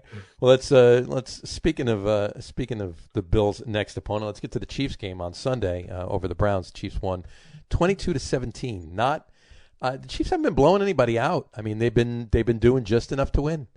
You know, they've lost one game this season. Granted, they lost the last game too, but nobody was playing, so you can't count that. So with that game out the window, they've lost one meaningful game this year, but just doing what they needed to do to win. And I think that's their MO this year, you know. And, you know, last year was we're going to be down by 30 points but come back to beat you in the end by a touchdown. Well, now they're not down by 30 points, but they're still only coming back to beat you by a touchdown in the end, you know. Right. So, Although they have had some decent-sized comebacks this season, but... No, nothing like last year's playoffs, but... No, definitely not like last year's playoffs. I mean, they still have that switch that they flip and they turn it on, and... Sure. You just wonder when, at some point, you think there's going to be a time when they flip that switch and the light bulb doesn't go on, and that could be this year's AFC Championship game. But, it could very well be this year's AFC Championship. Look, game. This is going to come down to Mahomes, and not only if he plays, but if he's really healthy. Again, I don't know if there's a way to sneak somebody through the protocol if he did have a concussion. You would hope that there would not be, but. Listen, would it be unfathomable to think that the Chiefs are going to put him in the best position to be approved by the NFL, and the NFL is going to have their adjudicator go in and say, "Well, we really kind of want to see this guy play." Right. You know what I'm saying? Right. I'm not exactly. I don't want to say they're just going to blow off the protocol and he's definitely going to pass no matter what, but maybe they fudge it a little bit. So that, you know, if he really did have a concussion, you might have both sides just willing to fudge it just a little bit, just enough to get him through to play. Right. Which, and you know what? I hope that doesn't happen, but it's not like anything like this has happened before. No, there's never ever been a time when someone who probably shouldn't have been played. Exactly. Yeah. Well, we're going to see what happens, but like we talked about before a little earlier, I at first I was all over like, okay, that was a dirty hit, you know, and flashbacks of Myles Garrett the year before ripping Mason Rudolph's helmet off and swinging it at his head and getting him in the head with it. Yeah. So you know, and then saying, you know, Samuel Brown's defense, blah, blah, blah, blah. But I don't think it was a dirty hit. It's just an unfortunate hit, and the way his arm came down. And I think it was more of a choked out kind of thing than it was a concussion, because his head did hit the ground, but it really didn't look like the force that his head hit the ground didn't. And granted, it was a bang bang play, but didn't look like it was enough to make him react that way when he went to get up. Right. So I think it had more to do with the choked out kind of thing. So we'll see what happens. We'll see what happens on Sunday. If he's gonna play, how he's gonna play. If they're gonna have a short leash on him, they're gonna be looking. On that play, I gotta be honest with you though. Just talk about that play just for a second when he got hurt. He was already hobbling. He had whether it was turf toe. Yeah, that's the other odd thing. He's got an injured toe now. Yeah, so. Exactly. And he had it looked out a couple of times, and I was limping around. Why? And that was a straight quarterback run. There wasn't a broken play that he just took off on. That was a called play. Your quarterback has an injured toe, and you're calling a quarterback run. It really didn't make sense. No, I agree. It came back to bite him in the ass, obviously. You know, I agree. The only thing I could say is, and I mean, you can't look any play that you call like that where somebody gets hurt, you can always go like a quarterback gets hurt. You can go, well, they never should have. Why would you even call that play? Right? Given that he had the injured toe, you'd add to that. The only thing in defense of that I can say is, we don't know what was wrong with the toe. I don't know if it was broken or whatever, but he was playing on it. And the only thing in defense I could say is you don't want to take him out of his game. Right. If he's out there playing, you're going to let him play his game.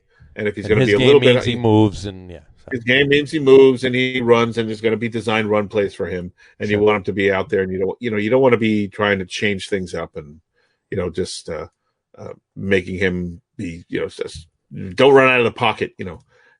Again, I agree with you. If he's got a hurt toe, you shouldn't be calling a run. You got to come up with some other play than a designed quarterback run.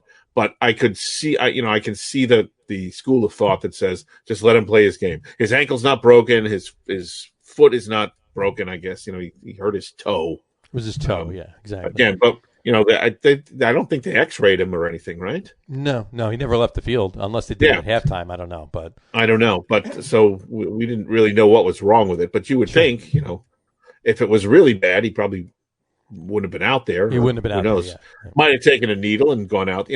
Could be one of those. I mean, look, what do you do with a broken toe? You tape it up, right? If you're a pro athlete, you tape it up and you stick a needle in it so it doesn't hurt. Exactly. You try not to make the whole foot go numb, obviously, because you don't want to. You don't want him to be out there like with his foot asleep trying to play football. But cortisone tape.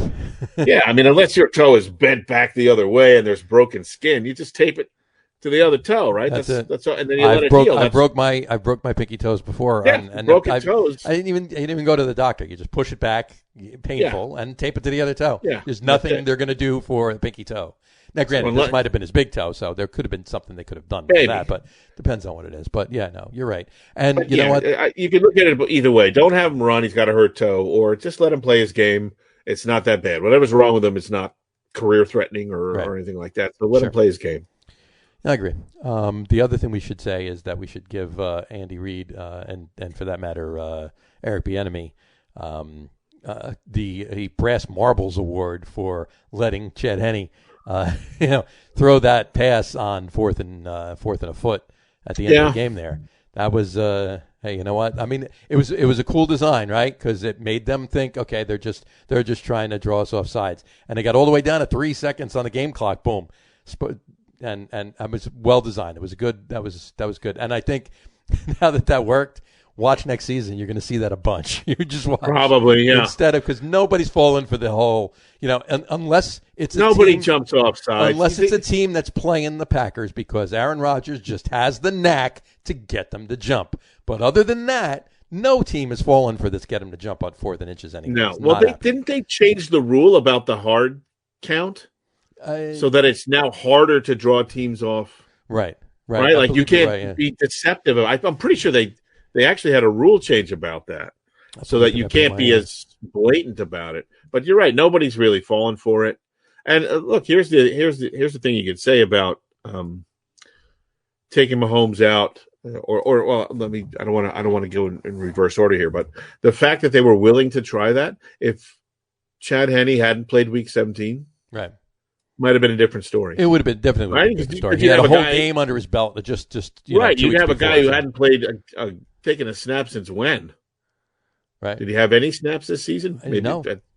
Unless he came in at the end of one game. I didn't watch every Chiefs game, so he might have come in at the end of one or two games. But so certainly it was. If anything, it was a few snaps, weeks and weeks and weeks ago. I don't think he's been in a game maybe since last year. Yeah. But the fact that he played a whole game. At least he's in there. He's a little bit more familiar. It was only a couple of weeks ago, so you still kind of have those. It was a gutsy call, no question about that. Yeah, you're right. I don't know. Could you really? You don't have faith in running for a foot? I mean, well, you know what?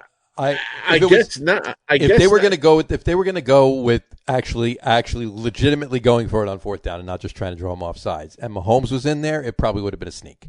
It probably would have been Mahomes jumping up over the middle, putting the ball out, boom, getting the first down done. But I don't think they were going to do that with Chad Henne.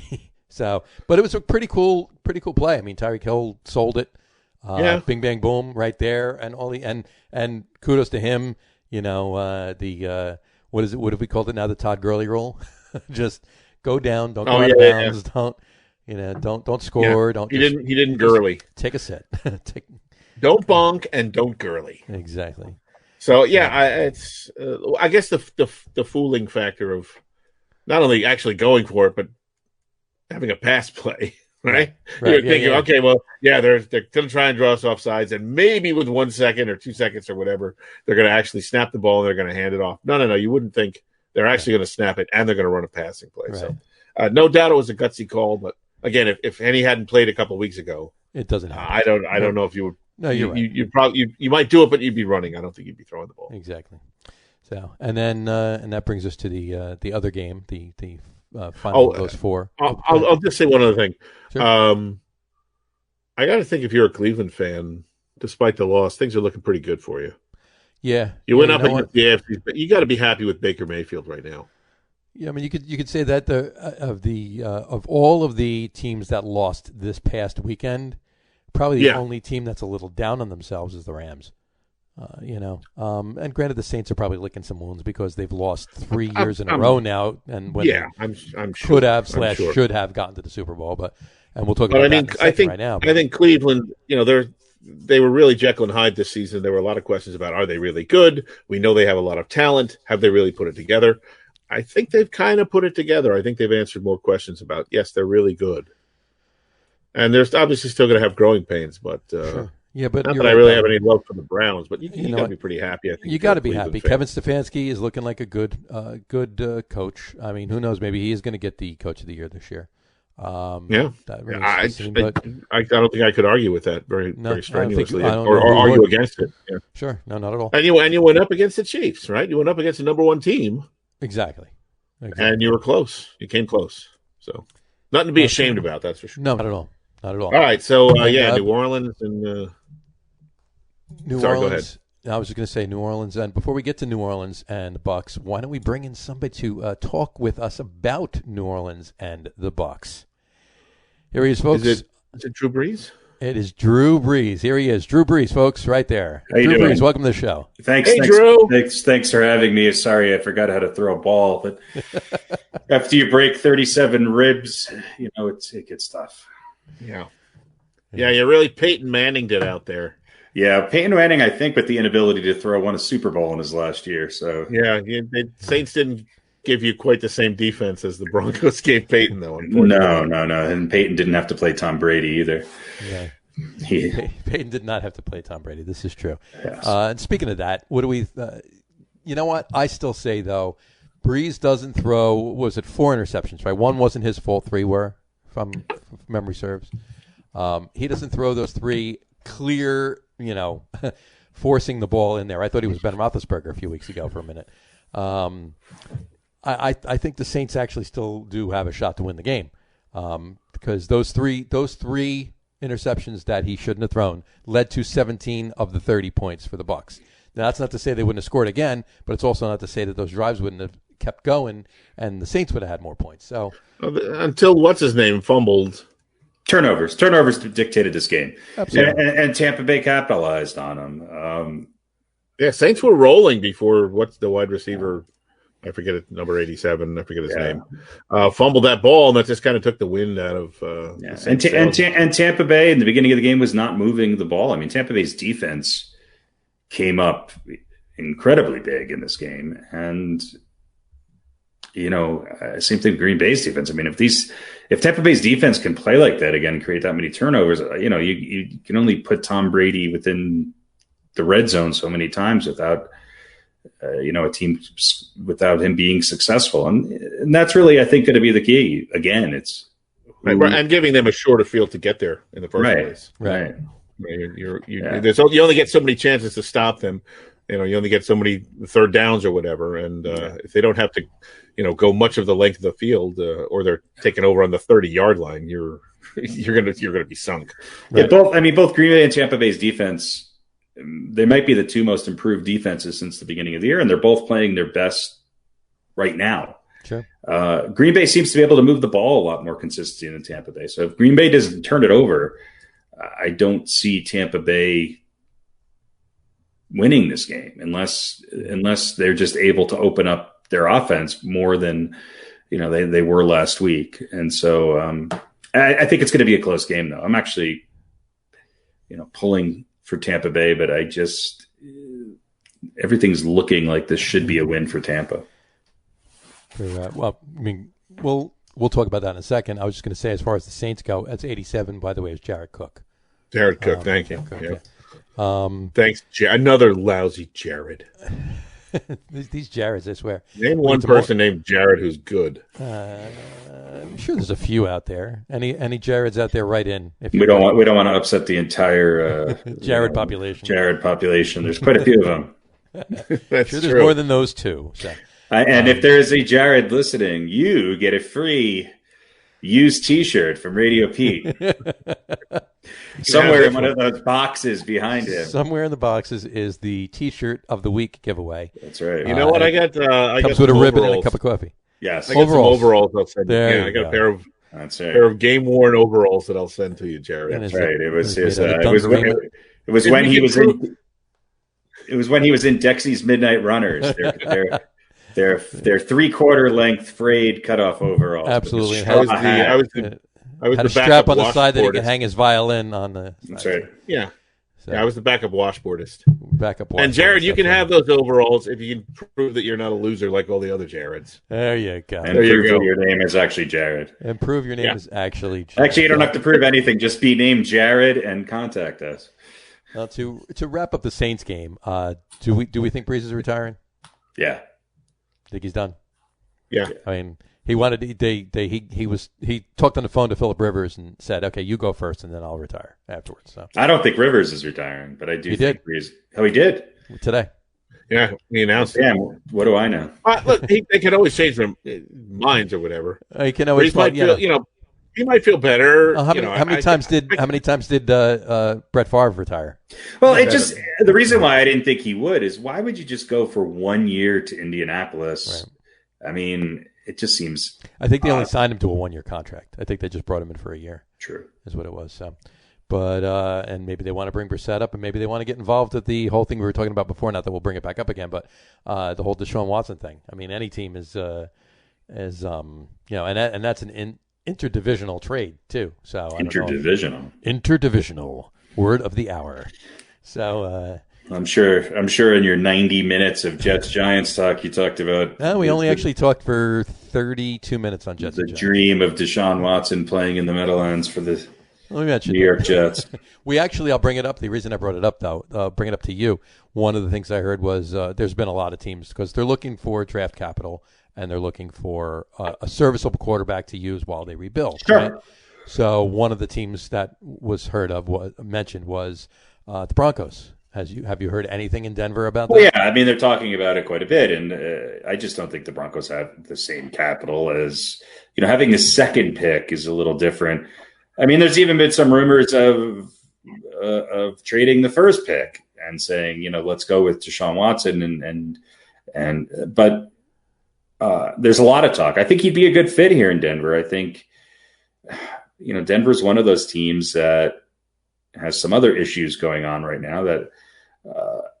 They have a new GM and who was just named this week, and I think that he will come to the conclusion, hopefully on his own and not with too much input from Mr. John Elway, that the Broncos need a new quarterback, and if you can get Deshaun Watson, then I think it's a no-brainer. I think you trade the Broncos pick and whatever else they may want. Well, they'll have to trade Drew Lock. So they want the quarterback, the starting quarterback back because they need somebody to fill the void.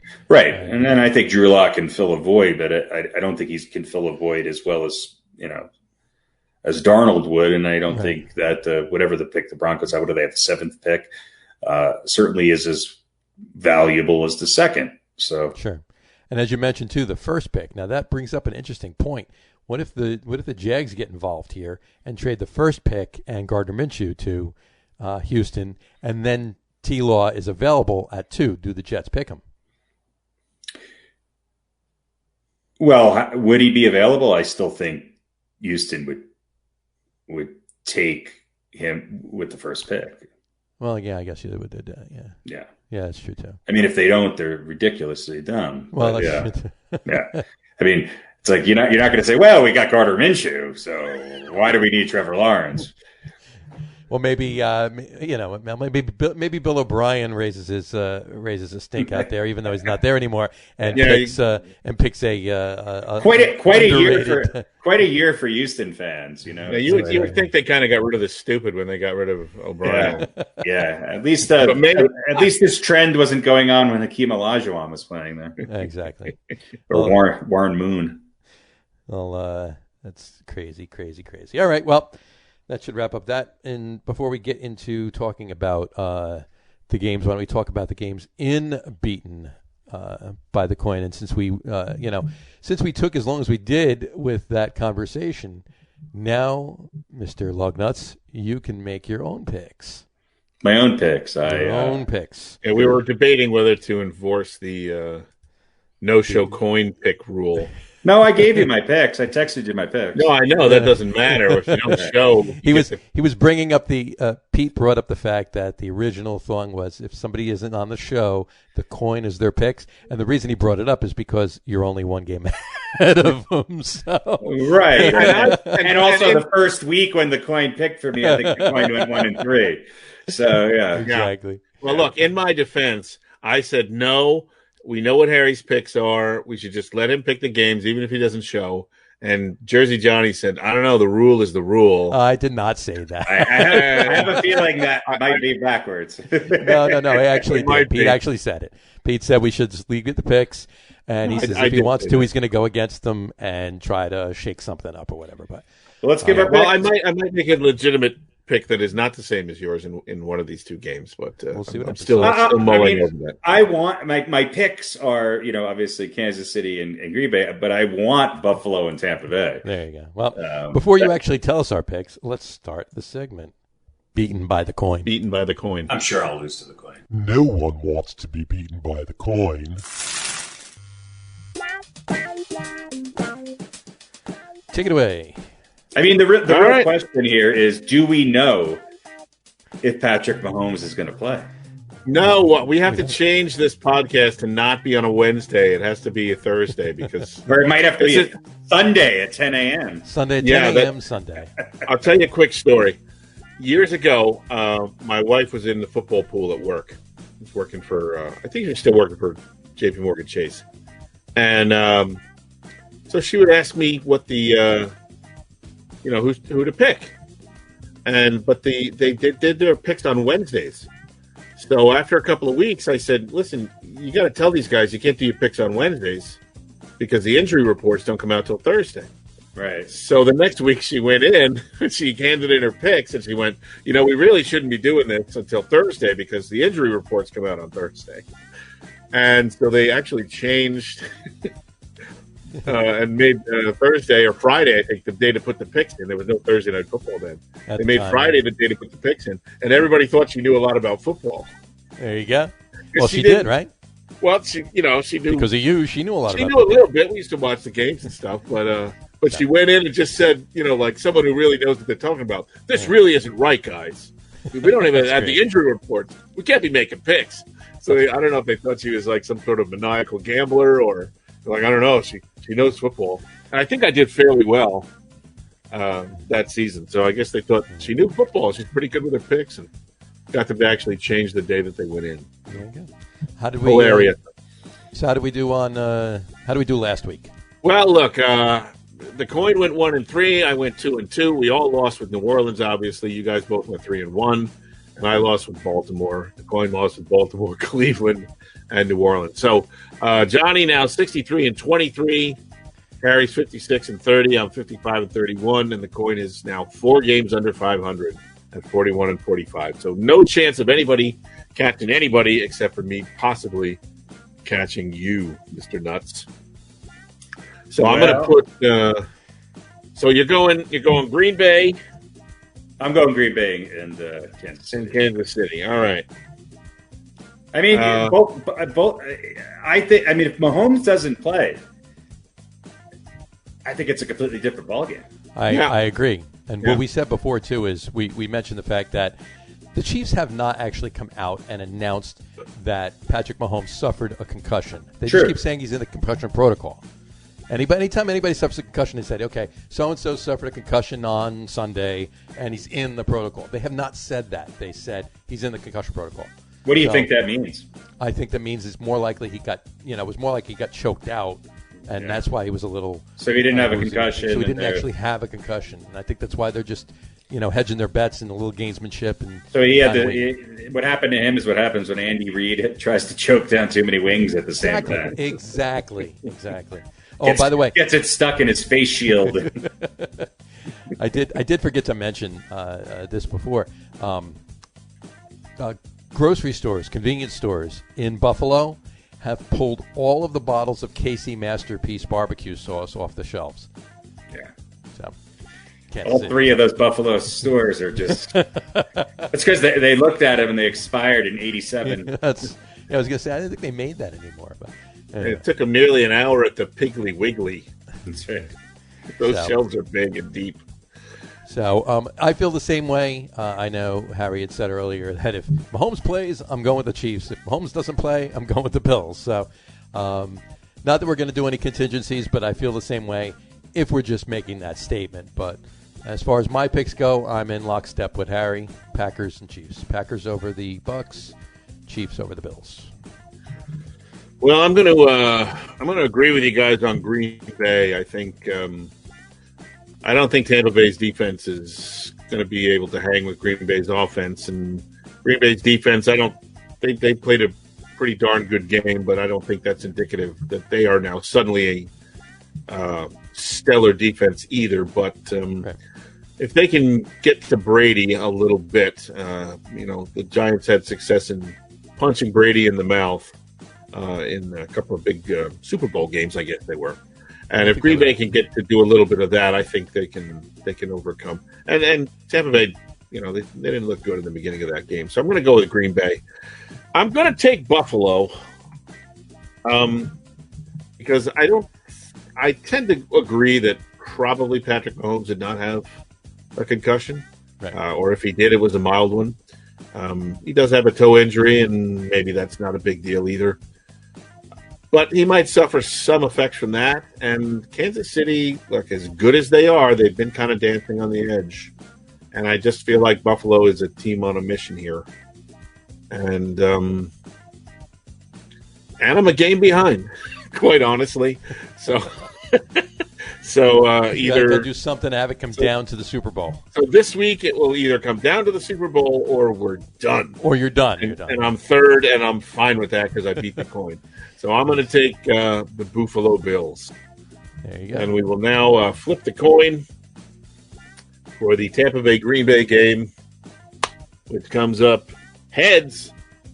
Green Bay. Which means the home team, so that's Green Bay. And then another flip for Buffalo and Kansas City. Let's see if the 1-3 coin from last week is with me here. I'm so scared. Comes up tails. And it is. Which is the away team, so there we go. They're going to take Buffalo as well. There you go. So that's it. So it's all... I just think it's exciting that all of this picking is coming down to maybe being decided in the conference championship round, or perhaps being decided in the Super Bowl. Could be decided in the Super Bowl, yeah. Because I will definitely give Harry first choice and then pick whoever he doesn't want. Pick whoever he doesn't pick. I don't care if I have to go against the Chiefs. I'll do it. We can end up in a tie. We cannot end up tied. I would rather lose than end up tied after 30 weeks of picks. Harry, we decided before that second place prize is a ribbon, and a nice ribbon and a cup of coffee. Yeah, a nice ribbon and a cup of coffee. Okay. Yeah. A ribbing, like a ribbing, or a ribbon? No, just a ribbon, ribbon. like a ribbon, nice little ribbon. Oh, ribbon. Okay. Ribbon, yeah. Okay. Yeah, I got some participatory. I got some participatory ribbons from some of my kids' sporting events. None of them are football. It might be a soccer ribbon, but gotcha. I'll send you one of those and a Starbucks gift card for $8. I think you get a cup of coffee for $8 almost. Maybe make it 10. Can't beat that. Can't beat that. Oh no! What is your favorite coffee place? Kaladi Coffee. There you Kaladi go. Coffee, yes. We'll send you a nice second place gift card for Kaladi Coffee. We'll go online and get the second place gift card from Kaladi. Absolutely. Have them shipped. I don't even remember what is first place gets the same thing, right? First place gets your yoga pants. My donkey Andy Boy pants. Unless Jared calls in. Unless Jared calls in, then he gets the yoga pants. Under the yeah. I got a couple pairs of overalls down. I can give you a pair of overalls. We can do the overalls. There. Yeah, I'm pretty good. Pretty good. Pretty good. I think you're coming out ahead if you win. Second place is definitely coming out ahead. Yeah. If I had to pick one, I'd pick the overalls over the yoga pants. Seems like a less intimate choice. Second place is a ribbon and a cup of coffee. First place, A set of steak knives. Set of steak knives. Gotta love it. All right. Are they Ginsu knives? No, not even. No, not even. Not even close. So They're Walmart knives. that's funny. Have you guys done the top 10 yet? No. We're doing No, top 10 Jeez. right now. I thought I would have missed all this. No. We're only an hour and a half in. We're only an hour and a half in. What are you talking about? We started the top 10 at 2:05 last week. So We're way ahead of schedule this there week. you go. So do you know the order? No. No. Want to just do it on the fly and you can bring things up, or you want us to just do what we were going to do without you and then you could comment? Just do what you were going to do, and if I'll comment when necessary. You got it. Sounds like a plan. All right. So, ladies and gentlemen, this week for our top 10 list, we are doing top 10 head coaches in NFL history. Top 10 head coaches in NFL history. And Mr. Radio Pete is going to start us off. And, folks, just as an aside, we actually have only 10 in our top 10 list tonight, which is an amazing thing, but it's true. You're bailing on the smallest top 10 list we've had in weeks, Harry. Exactly. I know. I'm hoping it gets done even quicker. Exactly. That might be true. That might be true. We'll see how it goes. All right. Let's Pete, kick it off with number 10, please. All right, here we go. Number 10, Mr. Joe Gibbs. Certainly, if you're a Giant fan, you're not a fan of Joe Gibbs when he was coaching the Washington, still the Redskins then, 81-92, and then a second stint from 2004 to 2007.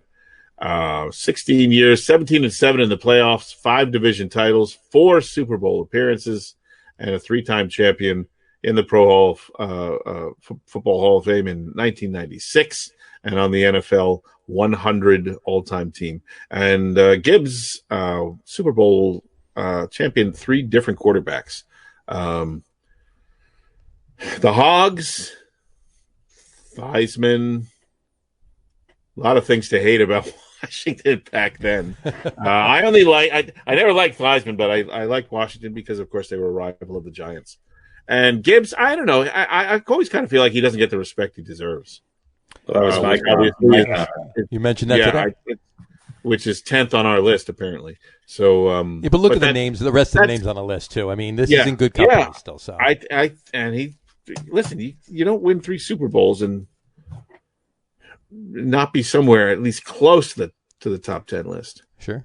And listen, and those were he was coaching during years when the NFC East was maybe the formidable conference in football. Some of those Giants teams and those Eagles teams. Yeah. So, well, if you look at the list that was probably the best researched and made the most sense, somebody had Joe Gibbs at number 6. Who would that have been? I don't know. But let's put it this way: we all had Joe Gibbs on our list. Yeah, just a matter of where. I think I even had him higher than 10th. I believe you did.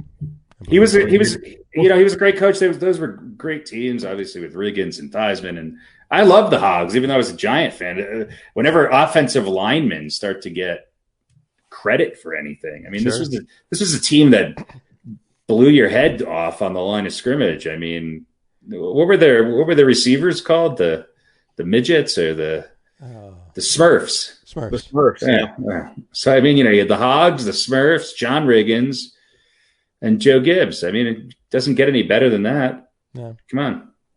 This is true. All right. Well, we will see where we go from here. That was number 10, Joe Gibbs. I'll take number 9. Number 9 would be Mr. Dwayne Charles Bill Parcells. Yes, that is his name. Dwayne. Bill is actually a nickname. Dwayne Charles Parcells is his name. And his also other nickname is the Big Tuna, or just Tuna for short. Actually played for the Lions. Actually, he was on the practice squad for him anyway. But he was basically just a head coach. He was born and raised in New Jersey. Went to Riverdale High School in Oradell. He was in the NFL draft, drafted by the Lions, round 7. He was the pick 89 in the 64 draft. Never really played. But his tenure as a coach, came up. He was in college coaching, got into the pros with the Giants. In 1979, he was a linebackers coach. Then in '80, he went to the Patriots for a year. Was the linebackers coach there as well, and then he came back to the Giants. '81 and '82, he was Ray Perkins' defensive coordinator and linebackers coach. Then he got promoted to head coach, and the rest is history from there. '83 to '90 on the Giants, won 2 Super Bowls in Super Bowl 21 and Super Bowl 25, which is still one of the greatest Super Bowls of all time. Then he went to the Jets for. Then he went to Patriots for 4 years, 93 to 96. He was on the Jets for 3 years. And then took a few years off and went to the Cowboys for 4 years. And he was general manager for the Jets while he was there, and even a year after he stopped coaching. And then he was the GM for the Dolphins for a few years. And he's a courtesy consultant still currently for the Cleveland Browns since 2014 through till today. I don't know exactly what that entails, what that means, but yeah, just an amazing coach. He took a lot of teams. Let's face it, he took a lot of teams that were floundering and just revitalized them. The Giants were one of the laughingstocks, in the late '60s and all of the '70s of the NFL. And when he came in, he just really changed the culture. Even when he was, with Ray Perkins in there, even before he became head coach. And just turned the Giants into a dominant team, one of the top teams in the NFL, and left them right after the second Super Bowl he won with them, and did the same kind of thing in New England too. I mean, New England was floundering. He took that program, and it was pre-Kraft too. Took that program and changed it around. Came in and picked up the Jets and brought them back to an AFC Championship game, and did pretty good numbers in Dallas as well. And he's done good as an executive. Just I think amazing numbers. And I think and granted, he's only won 2 Super Bowls, as opposed to only 2 Super Bowls. But he was right there. He got to another Super Bowl with the Patriots. He got to an AFC Championship game with the Jets. He's done so many things with so many different teams in so many different ways and he's in the Pro Football Hall of Fame. He definitely, as far as I'm concerned, deserved to be on this list. There you go. Should have never left the Giants, and should have left then. Afterwards with Belichick as his, successor, but it got messy. Good documentary if you want to watch a good 30 for 30. What is it? The 2 Bills? Bill versus Bill, or the 2 Bills? The 2 Bills. The 2 Bills. The 2 Bills. Yeah. No, it's a great documentary. I love that show. Watch it. It's great. But yeah, he left. He said he wasn't going to leave, so Belichick left and took the job of Cleveland, and then he left. Yeah. So I mean, the Giant. He had some. The reason why he left is because he felt a little disrespected by the Giants organization. I think they should have done more to keep him there, and they should have done more to make sure that Belichick was his predecessor. But hindsight's 2020. So we wouldn't have Joe Judge if we had Bill Belichick. So. This is true. And who would though? And we wouldn't have had Adam Gase if it wasn't for you wouldn't have had Bill Parcells. Right. If Bill Belichick wanted anything to do with any New York team, then we wouldn't have had Adam Gase. Yeah. I think Belichick would have happily stayed with the Giants if that was the case. But I don't think Belichick would have went anywhere. If he knew that Parcells was leaving, he would have not taken the Cleveland Browns job. If he knew he was going to wind up with the Giants job, because you could see now as much success as Belichick has had, and I don't know, we might be talking about this in a little bit, but as much success as Belichick has had in New England, the Giants is still home for him, or at least a home for him, one of the two, if you will. So well, there you go. Number 9, Mr. Bill Parcells. Mr. Radio P, why don't you bring us to number 8? Well, number 8, let's head all the way across the continental United States of America out to San Francisco, and we'll talk about, I think his first name is actually William or Bill. It's Bill Walsh, of course, with the San Francisco 49ers, 79 to 88, 92, 59, and 1. 6 division titles, 3 Super Bowl championships, Hall of Fame 93, and on the NFL 100 all-time team. And, of course, the inventor of the West Coast offense, which took advantage of having a quarterback who didn't have an arm like John Elway. And it was really, I think, probably the biggest innovation in football in a long time. Certainly has been copied by many others and maybe improved upon by a few.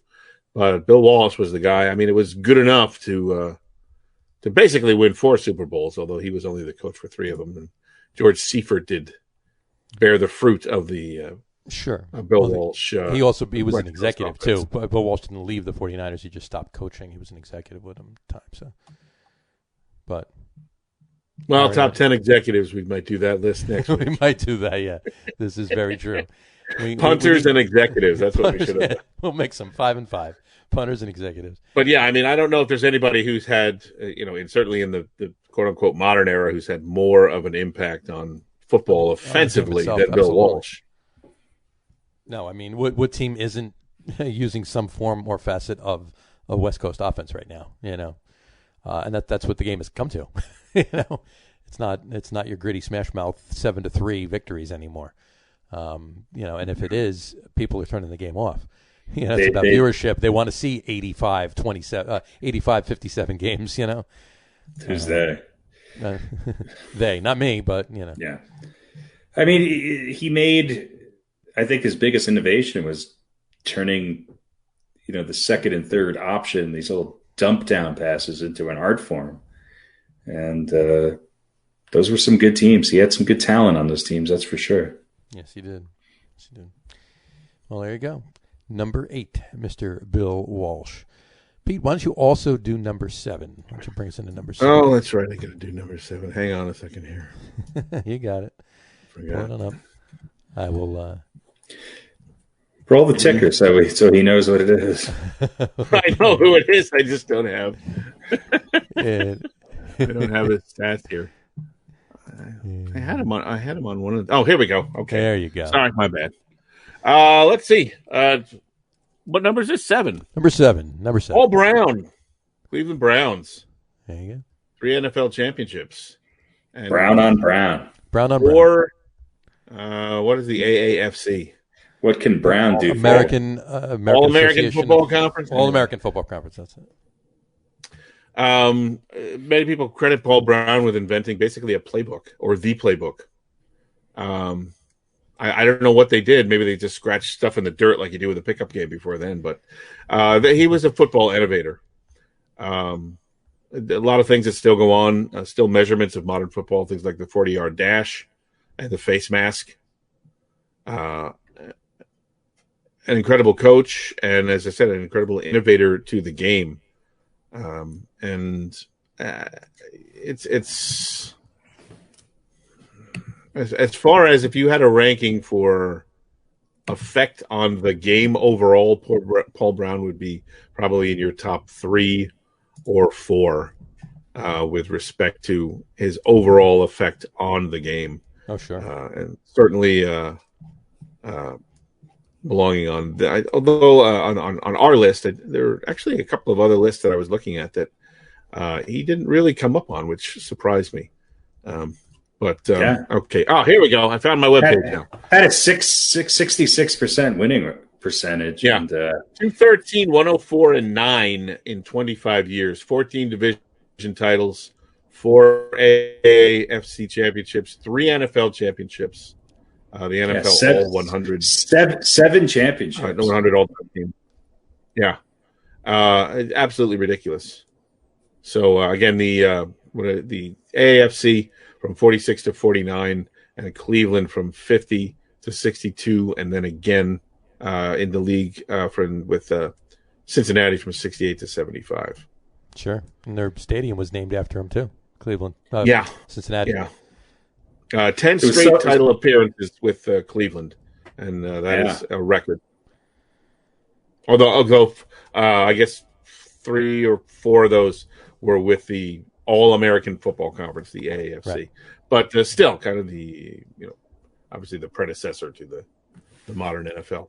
Sure. And I think one of his biggest, contributions is that he played a big role in breaking, the the color barrier, the race barrier in football. Absolutely. And that's obviously back then that was a big thing, to be able to do. And he was around so long ago that his Wikipedia picture is an illustration. Yeah, and that's funny. And so is our next one, as a matter of fact. But this is true. Yeah, there's not. I mean, there. Look at the picture I put up of him. I mean, that's like the newest picture of him, and that picture is 80 years old. So, but yeah, we ran that play in high school. I remember. That's right. He's so old he invented chalk. He co-invented it with the next guy on the list. Yeah, the first playbook was a bunch of small chalkboards that were all diagrams with tied together, hieroglyphics. No, I think it wasn't. I think it was in the dirt. Everybody had a stick, and it's okay. You go in here, and you take off over here, and they only played games that by the fire. Yeah. I think there's a Bill Cosby bit about playing football in the street, and like you're going to be the Coke bottle cap. I don't want to be the Coke bottle cap. You're the Coke bottle cap. So you go out, you go down, and make a left by the Buick. and Jimmy, you're the wide receiver. I want you to go down to the convenience store and go inside. Give me a Coke. Get me an orange soda or something like that. Give me a grape Nenai. And then, of course, he drugged and raped a bunch of women, and none of it was funny anymore. But there you go. Back in the day, it was funny. Back in the day, it was. So, there you go. Number 7. I don't know how I got to there, but number 7. I'm sorry. I have an obligation to mention that anytime Bill Cosby comes up. Right. Number 7, Paul Brown. I'll take number 6. Number 6 is none other than Mr. George Stanley Hallis Sr. George Hallis, folks, also known as Papa Bear and Mr. Everything. He co-invented chalk with Paul Brown. No, just kidding. He was head coach of the Decatur Staleys, Chicago Bears. Same team, folks. From 1920 to 1929, again 1933 to 42, 46 to 55, and 58 to 67. So with a couple years off here and there, he was the head coach of the Bears for 47 years. He was the Billy Martin of the Bears. Unbelievable, this man. He has 8 NFL championships to his name. 1921, 32, 33, 40, 41, 43, 46, and 63. So he won championships. His first and his last championship were 42 years apart. So quite an accomplishment. 2-time AP NFL Coach of the Year in 63 and 65 towards the end of his career, and that was probably because they did not, Associated Press did not do NFL Coaches of the Year back in the 20s. So I'm sure it would have. The Associated Press didn't exist. This is true. This is very true. And NFL 1920s All-Decade Team, Sporting News 1940s All-Decade Team as coach. What you call it? He is on the NFL 100th Anniversary All-Time Team. His 100 Greatest Bears of All Time. Folks, he also played those first 10 years he was coaching the Bears. He was playing while he was coaching. He's a player coach, 1920 to 1929. And he also his number 7 with the Bears is retired. Papa Bear is he was there when the NFL was born, and he was just an amazing just an amazing head coach. Anybody? Yes, Silence. He was great. George Hallis, number 6. Number 5, take us away. There you go. Number 6, Papa Bear Hallis. Radio Pete, I know you've been waiting for this one. Give us number 5. Number 5, the hat, Tom Landry. Dallas Cowboys, 1960 to 1978, 13 division titles, 5 Super Bowl appearances, 2 championships, Hall of Fame 1990, 20 straight winning seasons. That is a record that, I don't know if it's going to stand forever, but it's going to be around for a while. Listen, Landry took over an expansion franchise right after the 1960 draft, and he came from, I believe, the Giants. Yes, he did. Where he was an assistant with someone else who's on this list who we'll get to in a second. I don't want to give away names. 0-11-1 in his first season, 18-46-4 in his first 5 seasons, and then the Cowboys gave him a 10-year contract. And listen, he did so much winning there that the Cowboys became, and a lot of this was PR, but they became known as America's team, and their cheerleaders didn't hurt any. But he was also something of an innovator, dealing with the shotgun, bringing shotgun formations with motion to offense, and the flex defense. And on top of that, he also started bringing in and developing track stars and some players from smaller colleges who might have earlier been overlooked, as well as soccer players to kick the ball. So he's he's known as very stoic, always there he is with the hat and the suit and the tie. Sure. And if you've ever seen North Dallas 40, the coach there is I think that's the name of the movie, right? North Dallas 40, yeah. Sort of modeled after Tom Landry saying, no one of you players is as good as that computer.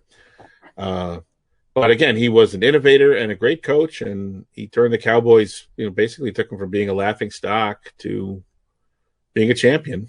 Yeah, I mean, he was the Cowboys up until Jerry Jones bought the Cowboys and brought in Jimmy Johnson, and the rest is history. What they did after that, Tom Landry was the only coach of the Cowboys ever. He was there from the expansion in 1960 all the way to 88. Yeah. And as you said before that, he was a defensive coordinator with the Giants. And before and his first 2 years as defensive coordinator, he was also playing for the Giants. From 50 to 55, he played for the Giants, and then went into coaching, obviously, with them. Yeah. And he also, I mean, at the time, the Cowboys, which I just saw that were originally to be named the Dallas Steers. Yep. Which would have just been horrible. But they also had to compete with the Dallas Texans in the AFL, which were a much more well-known and more well-liked team. Sure. And again, there were a lot of teams in the AFL and or the NFL who didn't want expansion. It was really an uphill battle, as it is for any expansion team, of course, but really an uphill battle for the Cowboys. But Landry led them through all of that and led them to prominence. And the Dallas Texans became what team? Houston. I don't know. Denver, no. Houston. Close. You were closer with Denver. Same division. San Diego Chargers. Nope. Who cares? They're playing on Sunday. Green Bay. The Chiefs, folks. The Chiefs. Oh, okay. There you go. Anyway. And of course, the Cowboys had my personal friend Prime. Yeah, yes, they did. Not with Landry. Not with Landry, but then no. No, the players of Landry just likes to get that in there whenever amazing. The players that played for Tom Landry and the players that played on the Cowboys over the years, especially in the 70s, when that America's team came to prominence. And of course, as a Giant fan, I wasn't too happy about it. But yeah, the Cowboys Steelers rivalry, I mean, I still think the best rivalry. I mean, it's to me, it's the same as the Lakers Celtics. It just so many great players on those two teams. Sure, absolutely. Mr. Tom Landry, number 5. There you go. I will take number 4. Number 4 is none other than Mr. Charles Henry Knoll. Chuck Knoll, folks. Chuck Knoll. He was a player with the Browns back in 1953 to 1959. So he was playing with Paul Brown, as a disciple of him, if you will. He was drafted in 1953, 20th round, back when they did 20 rounds. But he was picked 239 overall. So I think they're still up to that many picks, but the rounds are a lot shorter. But he was a defensive line coach with the Chargers for a couple of years, and then moved up to defensive coordinator for a few years, 62 to 65. Went to the Baltimore Colts for 3 years, and was actually defensive coordinator for the Colts when they played the Jets in Super Bowl III. And right after that, he was hired by the Steelers as the head coach. And he was head coach from 69 to 91. And I'm not sure whether you know or not, but the Steelers have a very big habit of keeping head coaches for a while. So they had Chuck Noll from 69 to 91, Bill Cowher from 91 to, was it 06, I believe, and then and Mike Tomlin since. So since 1969, the Steelers have only had 3 coaches. I think between the Giants and the Jets, there's been 40 head coaches since then. But yeah, the Steelers do that. But Chuck Noll won 4 Super Bowls, as you all know, with the Steelers. Super Bowl 9, 10, 13, and 14. Three-time NFL champion as a coach, as a player rather, in 1954, 50, and 55, and then 68 as a coach with the Colts, and UPI AFC Coach of the Year in 72. AFL champion in 63 when he was defensive coordinator for the Chargers. Member of the 100th anniversary all-time team. Member of the 70s All-Decade team. Member of the 80s All-Decade team. And he's in the Pro Football Hall of Fame as well as the Pittsburgh Football Hall of Fame. Yeah, he almost ended up coaching the Patriots instead of the Steelers, oddly enough. That was a close one right before in the days leading up to Super Bowl III. The Steelers had narrowed down their coaching search to Noll and Penn State coach Joe Paterno, actually. And the Patriots were torn between Noll and Jets offensive coordinator Clive Rush. The Jets beat the Colts, and the Patriots chose Rush over Noll, and the Steelers stalled Noll, and the rest is history. So that was a pretty good choice for the Steelers, I would say. Yeah. Well, and Cowher's got how many Super Bowls? Cowher's got 1. 2. Cowher has 2? No, it's one. He only has one. One. He's been to 2. He has 1. Yeah. And Tomlin, same thing. He's been to 2, has 1. They both Cowher and Tomlin have been to 2. They both suck compared to Noll. Yeah. Right. But I guess the point I was going to make is something to be said for coaching consistency. Oh yeah, I mean it's hard to win even 1. I mean it's just unbelievable. I mean they've had some good years. Yeah, you're talking of going to 8 and winning 6 of them with 3 guys. Yeah. No, that ain't. Granted, it's a 40-something year span, but one for the thumb and 81. Well, you're right though. So what you're saying is the Steelers in general. They went to over the course of from 74 till 74. So to almost 50 2011. years. So 40-something years. 40. Close to 40. Just shy of 40 years. 39 years. No, yeah. This is the part of the show, folks, where we do math. Not very well. Almost 40 years. Almost 40 years. And, it's almost 50. When was their first Super Bowl? 74 to 2011. So 37 years. I'm saying to now. Oh, to now. Well, to now, yeah. So it'll be almost 50 years. Next year will be 47 years. 47 years. Right. But in any event, so there was eight Super Bowls and won 6 of them. And there might be a guy on this list that has been to 9 Super Bowls as a head coach and won 6 of them by himself, not 3, in a much shorter span. But the point being coaching consistency. Coaching consistency. Well, you got to have a good guy, though. You got to have a good guy. But you know what though? 3 head coaches in 52 years. That's not bad. That's not bad at all. So there you go. Number 4, Chuck Noll.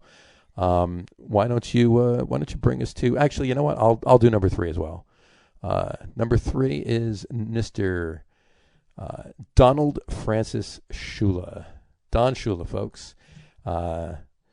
He's the man. He was a defensive back when he played football. He played for the Cleveland Browns too, and he played for the Baltimore Colts and the Washington Redskins at the time, folks. Now the football team. As a coach, he coached in a couple colleges, Virginia and Kentucky. Then he was the defensive backs coach for the Lions for a year, and then the defensive coordinator for 2 years, 61-62. Then he moved to head coach for the Baltimore Colts. 1963 through 1969. He won a Super Bowl went to 2 Super Bowls and won one of them with the Colts. Which one did he lose? Which one did he lose? What did he lose, folks? Which one did he lose? I'm not sure. I think there was a team that beat them in the Super Bowl that we might all know. What team was that? What team was that, Pete? What? That would be Pete's Jets. They beat him in first Super Bowl he's in. But anyway, then he went on to Miami. Yeah. Then he went on to Miami. Miami, 1970 through 1995. He was the head coach for 26 seasons. He won a couple of Super Bowls, and he still holds the record of Perfect season. Undefeated perfect season. That would be the 1972 Miami Dolphins. And granted, I think the Patriots won more games in the season that they lost to the Giants, and they almost went a perfect season. But it wasn't a perfect season because he didn't win the Super Bowl, and Don Shula's team did. He was an NFL champion in 68 as well. He was a 4-time AP Coach of the Year, 64, 67, 8, and 72. Member of the 100th Anniversary All-Decade Team. 1970s All-Decade Team. He's in the Miami Dolphins Honor Roll. And he's also a member of the Pro Football Hall of Fame. Yeah, Don Shula. When you think of football, one of the greats you think of is Mr. Don Shula, and you can't not think of you can't not think of him. He's second. I mean, he's third. If I think of Don Shula, Pat Schumer, Ray Perkins. You put them all together, do you? Yes, Rex Ryan. Rex Ryan. You forgot Ray Hanley. Ray Hanley. Yeah. And Adam Gase. Adam Gase rounds out that list. Hey, look, Adam Gase starting out just like Tom Landry. Give the guy some time. Yeah. Give him another decade or two, and maybe he'll even. Coaches are kind of like rock bands back in the day. They gave them time to find their ways. Nowadays, not so patient. No, not yeah. so much. That era, unfortunately, is over for most teams in the NFL. So, you get a couple of years, and then that's it. So, and he went to he was in 2 Super Bowls too in the 80s, in 82 and 84, and unfortunately, couldn't get one for Mr. Marino. Yeah, Riggins beat him in 82 and Theismann in that, and then Montana took it away from Marino in 84. But horrible shame those games. Yeah. I'm sure you felt that way. I felt really bad for the Dolphins. Maybe the best uniforms of all time. Come on, let's call it what it is. The Dolphins uniforms are great. Yeah, you got to admit. I mean, they're fantastic. But he won on both sides of the ball too. He won with He won with all-time great offenses in '84, and he won with all-time great defenses back in '68 with the Colts too. So. He won a Super Bowl with Bob Greasy, so yeah, he can win with defense. This is true, and I think one of the running backs. There was 2 running backs on the team, but Mr. Larry Zonka was on that team as well. So Zonka was actually a guy I liked. Yeah. Again, just couldn't win with the Giants. This is true. Anyway, all right, number 3, Don Shula. Yeah, that's what I really liked about Zonka was that fumble. You like that? Well, Zonka didn't fumble the ball. Pizarchik fumbled the ball. Okay. Zonka didn't even know he was getting the ball. All right. Let's not talk about the play. There you go. All right. Number 3, Don Shula. Pete, take us to number 2, please. Number 2, who's pretty much number 2, or in some cases, some of my research put him a number 1 on a few lists too, and that's the man himself, Vince Lombardi. The hat before the hat was the hat, or at least for the early part of the hat, Tom the Hat Landry's career. Green Bay 59-67, and Washington in 1969, 9-1 in the playoffs, 6 division titles, 3 NFL championships, and a couple of Super Bowl championships. The first 2, in fact. Football Hall of Fame in 1971, and on the NFL All, 100 team. 3 NFL championships and 2 Super Bowl titles with the Packers during his time there. What can you say? I mean, the guy, you speak his name with reverence. He is the biggest innovator. Yeah. 738 regular season winning percentage. Sure. 9-1 in the postseason, and beat some impressive teams, Jim Brown and the Cleveland Browns, and beat Landry's Cowboys twice. Mm-hmm. And back when probably the last, well, I guess you could say the Chiefs were pretty good in the Christian Okoye era, as I call it, but in Super Bowl I against a very talented Chiefs team coached by a guy who's probably just off this list in Hank Stram. Look, they named the trophy after the guy. And unfortunately, he probably would have coached for a number of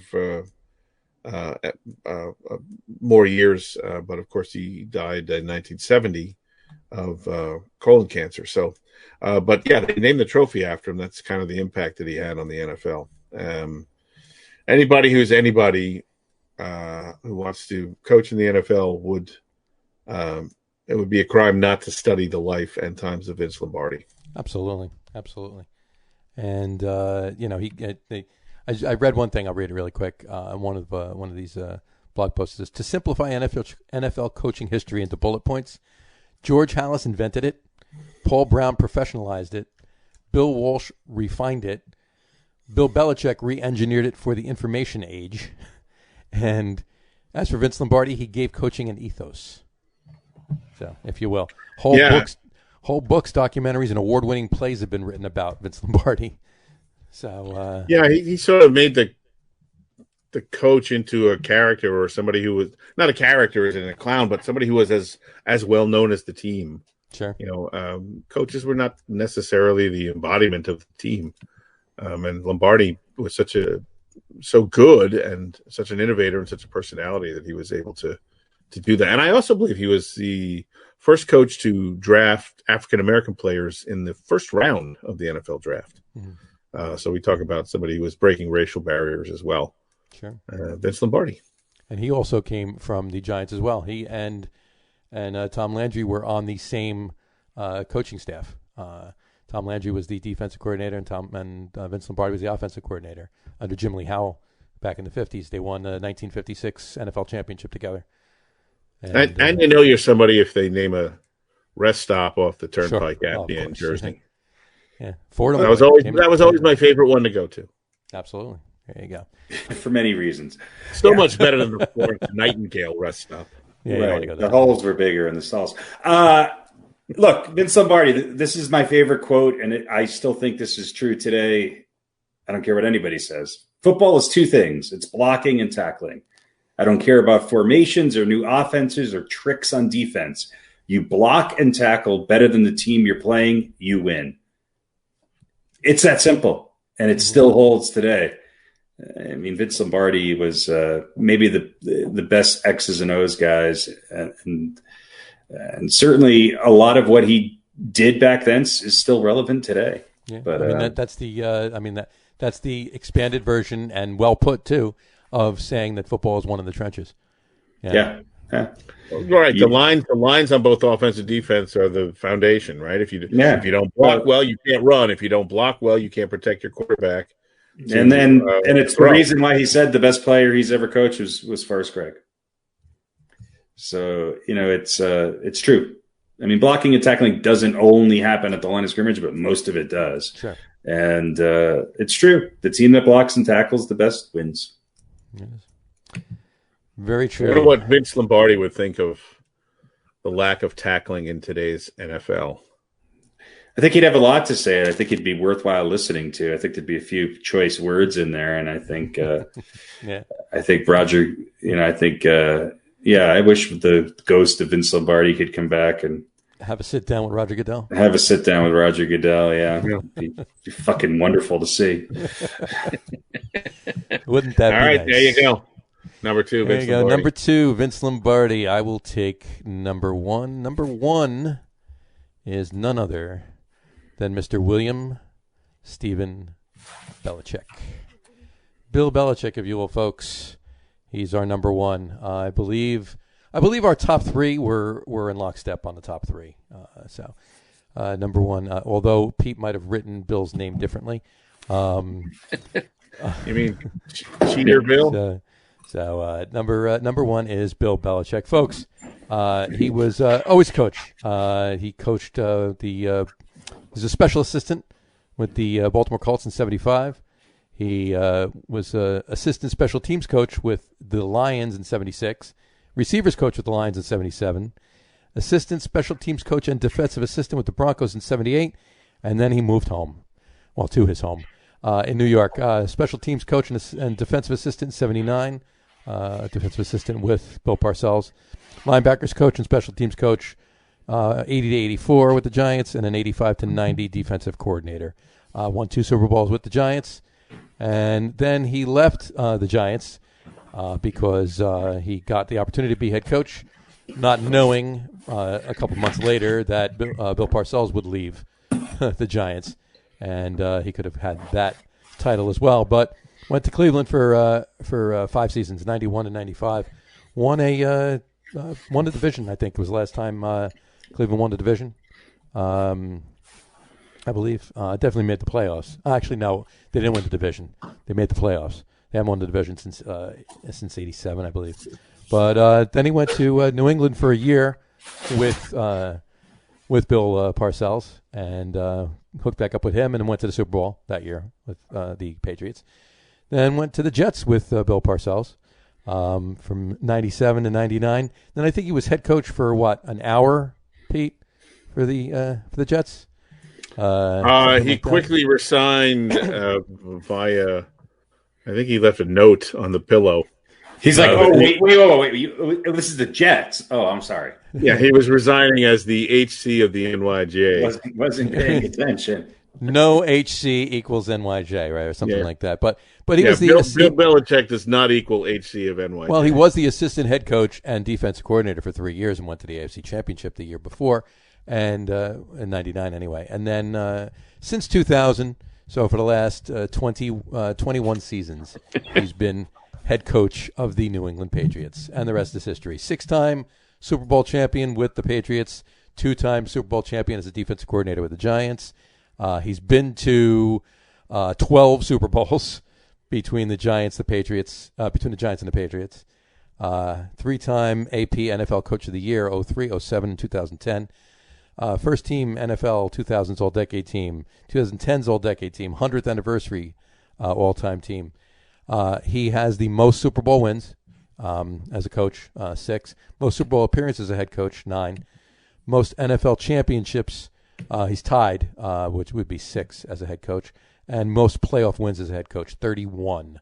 And again, I said 2-time Super Bowl champion with the New York Giants as a defensive coordinator. His regular season record as a head coach, 279 and 136. He has a 672 winning percentage. His postseason record is 31 and 12. His career, all together, all total, is 310 and 147. So great numbers. He's okay. Yeah. He's had a pretty good. He's had a mediocre career, let's be honest, he's run of the mill. He won 7 games this year with, quite honestly, I think less talent than Clemson. Yeah. But it wasn't really a very good division. No, it was better than the NFC East. Not by much, though. Well, he had a team in his division is in the AFC Championship game. Yeah. Yeah. And there was one good team. Although the Dolphins were pretty good, and the Patriots were mediocre, and the Jets stunk. So he's Bill Belichick. He'll get no credit from me. I know, but I just. But you did vote him number 1, so you knew. Yeah, you knew. I can't deny. There you go. I'm almost over my bitterness at him not being our coach for the last 20 years. Although, look, it probably wouldn't have. We don't have a Robert Kraft as our owner, so probably wouldn't have worked out exactly the same way.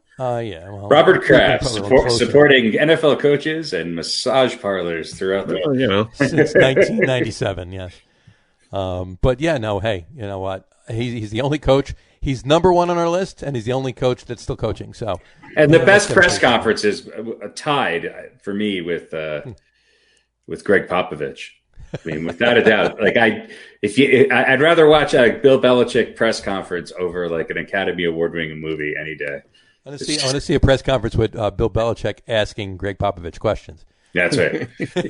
Yeah, well, Pop will talk. That's the difference. Belichick's just Right. yeah, that's you can't deny he's the best. yeah. You cannot. There you go. It's just really, really fun. Really, really, really fun times we got to observe, and you feel the way you do. I know, Pete, but you obviously a lot of that comes from the fact of what team you root for. So Yeah, of course. Of course. Well, there you go. Number one, Bill Belichick, and that is our top 10 list for this week. Should we move on to old balls? Let's move on as to well. old balls. I mean, that only took like 50 minutes. Not that much. Not that bad. Not too shabby. Well, let's move on to old balls. No one does that. There you go. Old balls will not take 50 minutes. Old balls will take 3 minutes. There you go. This week, in light As of they top 10 usually coaches, that's right.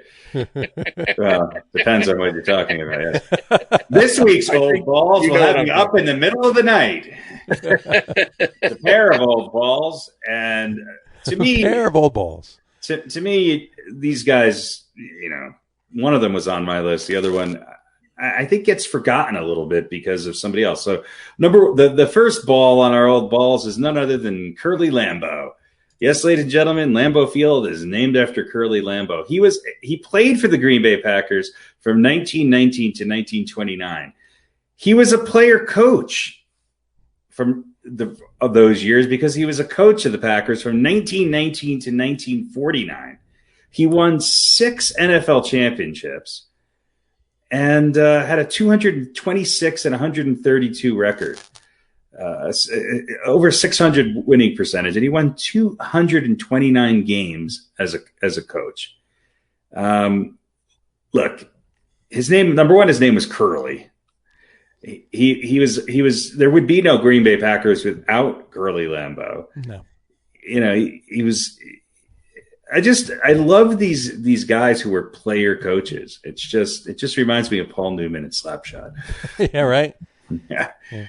He coached. He played for 11 of the first 11 seasons he was that coach. Yeah, and there would be obviously no Green Bay Packers without him. And he pioneered things such as daily practices. He was around so long ago that he pioneered the forward pass, implementing pass patterns and having teams fly to road games. So, Curly Lambeau. Point out the fact that he was 21 years old when he became the head coach of the Green Bay Packers, too. Yeah, unbelievable. Of course, back then, 21 was like, the equivalent today of being 56. As far as he was already in 4 wars. Decided to take it easy and become a player coach for the Packers. Exactly. Yeah. And I think he likes the locker room. Take a look at the picture. He's pointing right at our logo. He is. Yeah, he wants a foot full of beer. He wants the beer. Get me a foot of beer. That's right. Yeah. Curly Lambeau, an innovator and just an old ball if there ever was one. Absolutely. And the other old ball that's going to round out our coaching selections this year is none other than Mr. John Madden. Yes, John Madden, who generations of people either know him as for his football game that's on, his all different gaming systems. Gaming systems, and or as a TV commentator, or as that guy who coached the the Oakland Raiders at the time to a Super Bowl. And he was a guy who was a character beyond characters as a player. As a coach, and then as a personality, both first as doing commercials for Miller Lite or Fast Actin, Tinactin. And I'll tell you what, I would argue that John Madden was one of a handful of people who did more to make football popular as an announcer than virtually almost anybody else. Sure. He some people said he was ridiculous and it was ill-informed and it was pure entertainment and kind of, he was absent-minded or whatever the sort of bumbling but lovable personality. Let me just make one thing clear. John Madden knew football, and John Madden explained football in a way that anyone could understand. And he pointed out things that no one else paid attention to before, such as blocking and tackling. And he loved the underdog. And I think he was a treasure as an announcer. And the combination of him and Pat Summerall, you can never have a better wild man and straight guy combination. Oh, those two are perfect. They were unbelievable. And then he started the All Madden team, which didn't necessarily mean you had to be a great player. You had to be a good player with maybe being overlooked a little bit by the rest of the press. And he is a 16-time Emmy winner, and Pro Football Hall of Fame class of 2006. And he is legendary in Oakland. And legendary to Raiders fans. I think when a lot of people say, I think of Al Davis when I think of the Raiders. I think of John Madden. Yeah. And I loved him as a coach. I loved him as an announcer. And he's just one of those guys who I wish Chris Farley hadn't passed away, because I would love to see Chris Farley play John Madden in the Madden story. That would have been great. That would have been awesome. But what's his name does do an incredible impersonation. Madden, he's that guy that sounds like Frank Caliendo. Exactly. That's what I meant, Frank Caliendo. Yeah, I think legendary is the right word for John Madden, and not just inside of Oakland. He was a reason to tune into games when he was announcing them. Oh, yeah. And the NFL did grow in those years, and I really do think that he was a big reason for that. Look, back then there was 2 networks broadcasting games. So the game of the week, one of the 2 games of the week, was always John Madden. You felt honored if your team was game of the week, and John Madden and Pat Summerall were. And he was always on Thanksgiving Day, handing out turkey legs. Oh, the six-leg turkey. That was great. Yeah. Games. He really was just himself, and that was... He was. And they had the telestrator, I think it was, where he would draw on the screen. And he was looking over here. This guy picks up his pants. He knew footballs. He knew football. He understood it. He used the telestrator to illustrate those things. But he would also use it to point out the dirt on a guy's socks. Right. And he loved that. He brought like a gritty. Right. He did. This guy's a real player. He's bleeding over here. He's got a little dirt over here. He's going to have to clean that up later. He's got the blood on his face, and he's got the dirt on his socks. He brought attention to players who normally don't get attention except by a coach. So it wasn't the running back and the wide receiver or the Ronnie Lotts of the world. He brought attention to going on about Jackie Slater or some offensive lineman or defensive lineman that would never get a mention, let alone 5 minutes of dedication to just how good he was. Now, he brought you in by saying, look at this guy, his shirt's untucked, his helmet, he's got blood on his sock or whatever the case might be. But he brought a humanity to the game that I still think isn't as good even today. And obviously there's some really great announcers in football, but there's nobody with a personality like John Madden. No. And I think he broke the mold, both as a coach and as a broadcaster. And I think he was.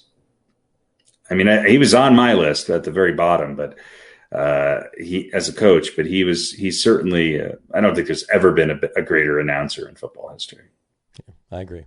He's been He's been amazing. He was in a couple movies too. He was in one of the movies that we had on our top 10 movies last week. Our 15 top 10. And movies. he never flew. He traveled by train. Yeah. Always, yeah. And Plus bus, and the Madden bus. He's a warlock. Yeah. He's a warlock because the Madden curse. That's right. Yeah. It has to come from him. Right. Yeah, right.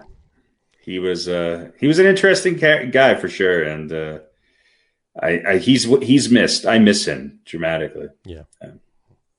So there he goes. Those are our old balls for this week. Curly Lambeau and John Madden. Couldn't get a better pair of balls if you have. Those are two old balls. Two of the best old balls ever. Absolutely. They both have little visors and clipboards.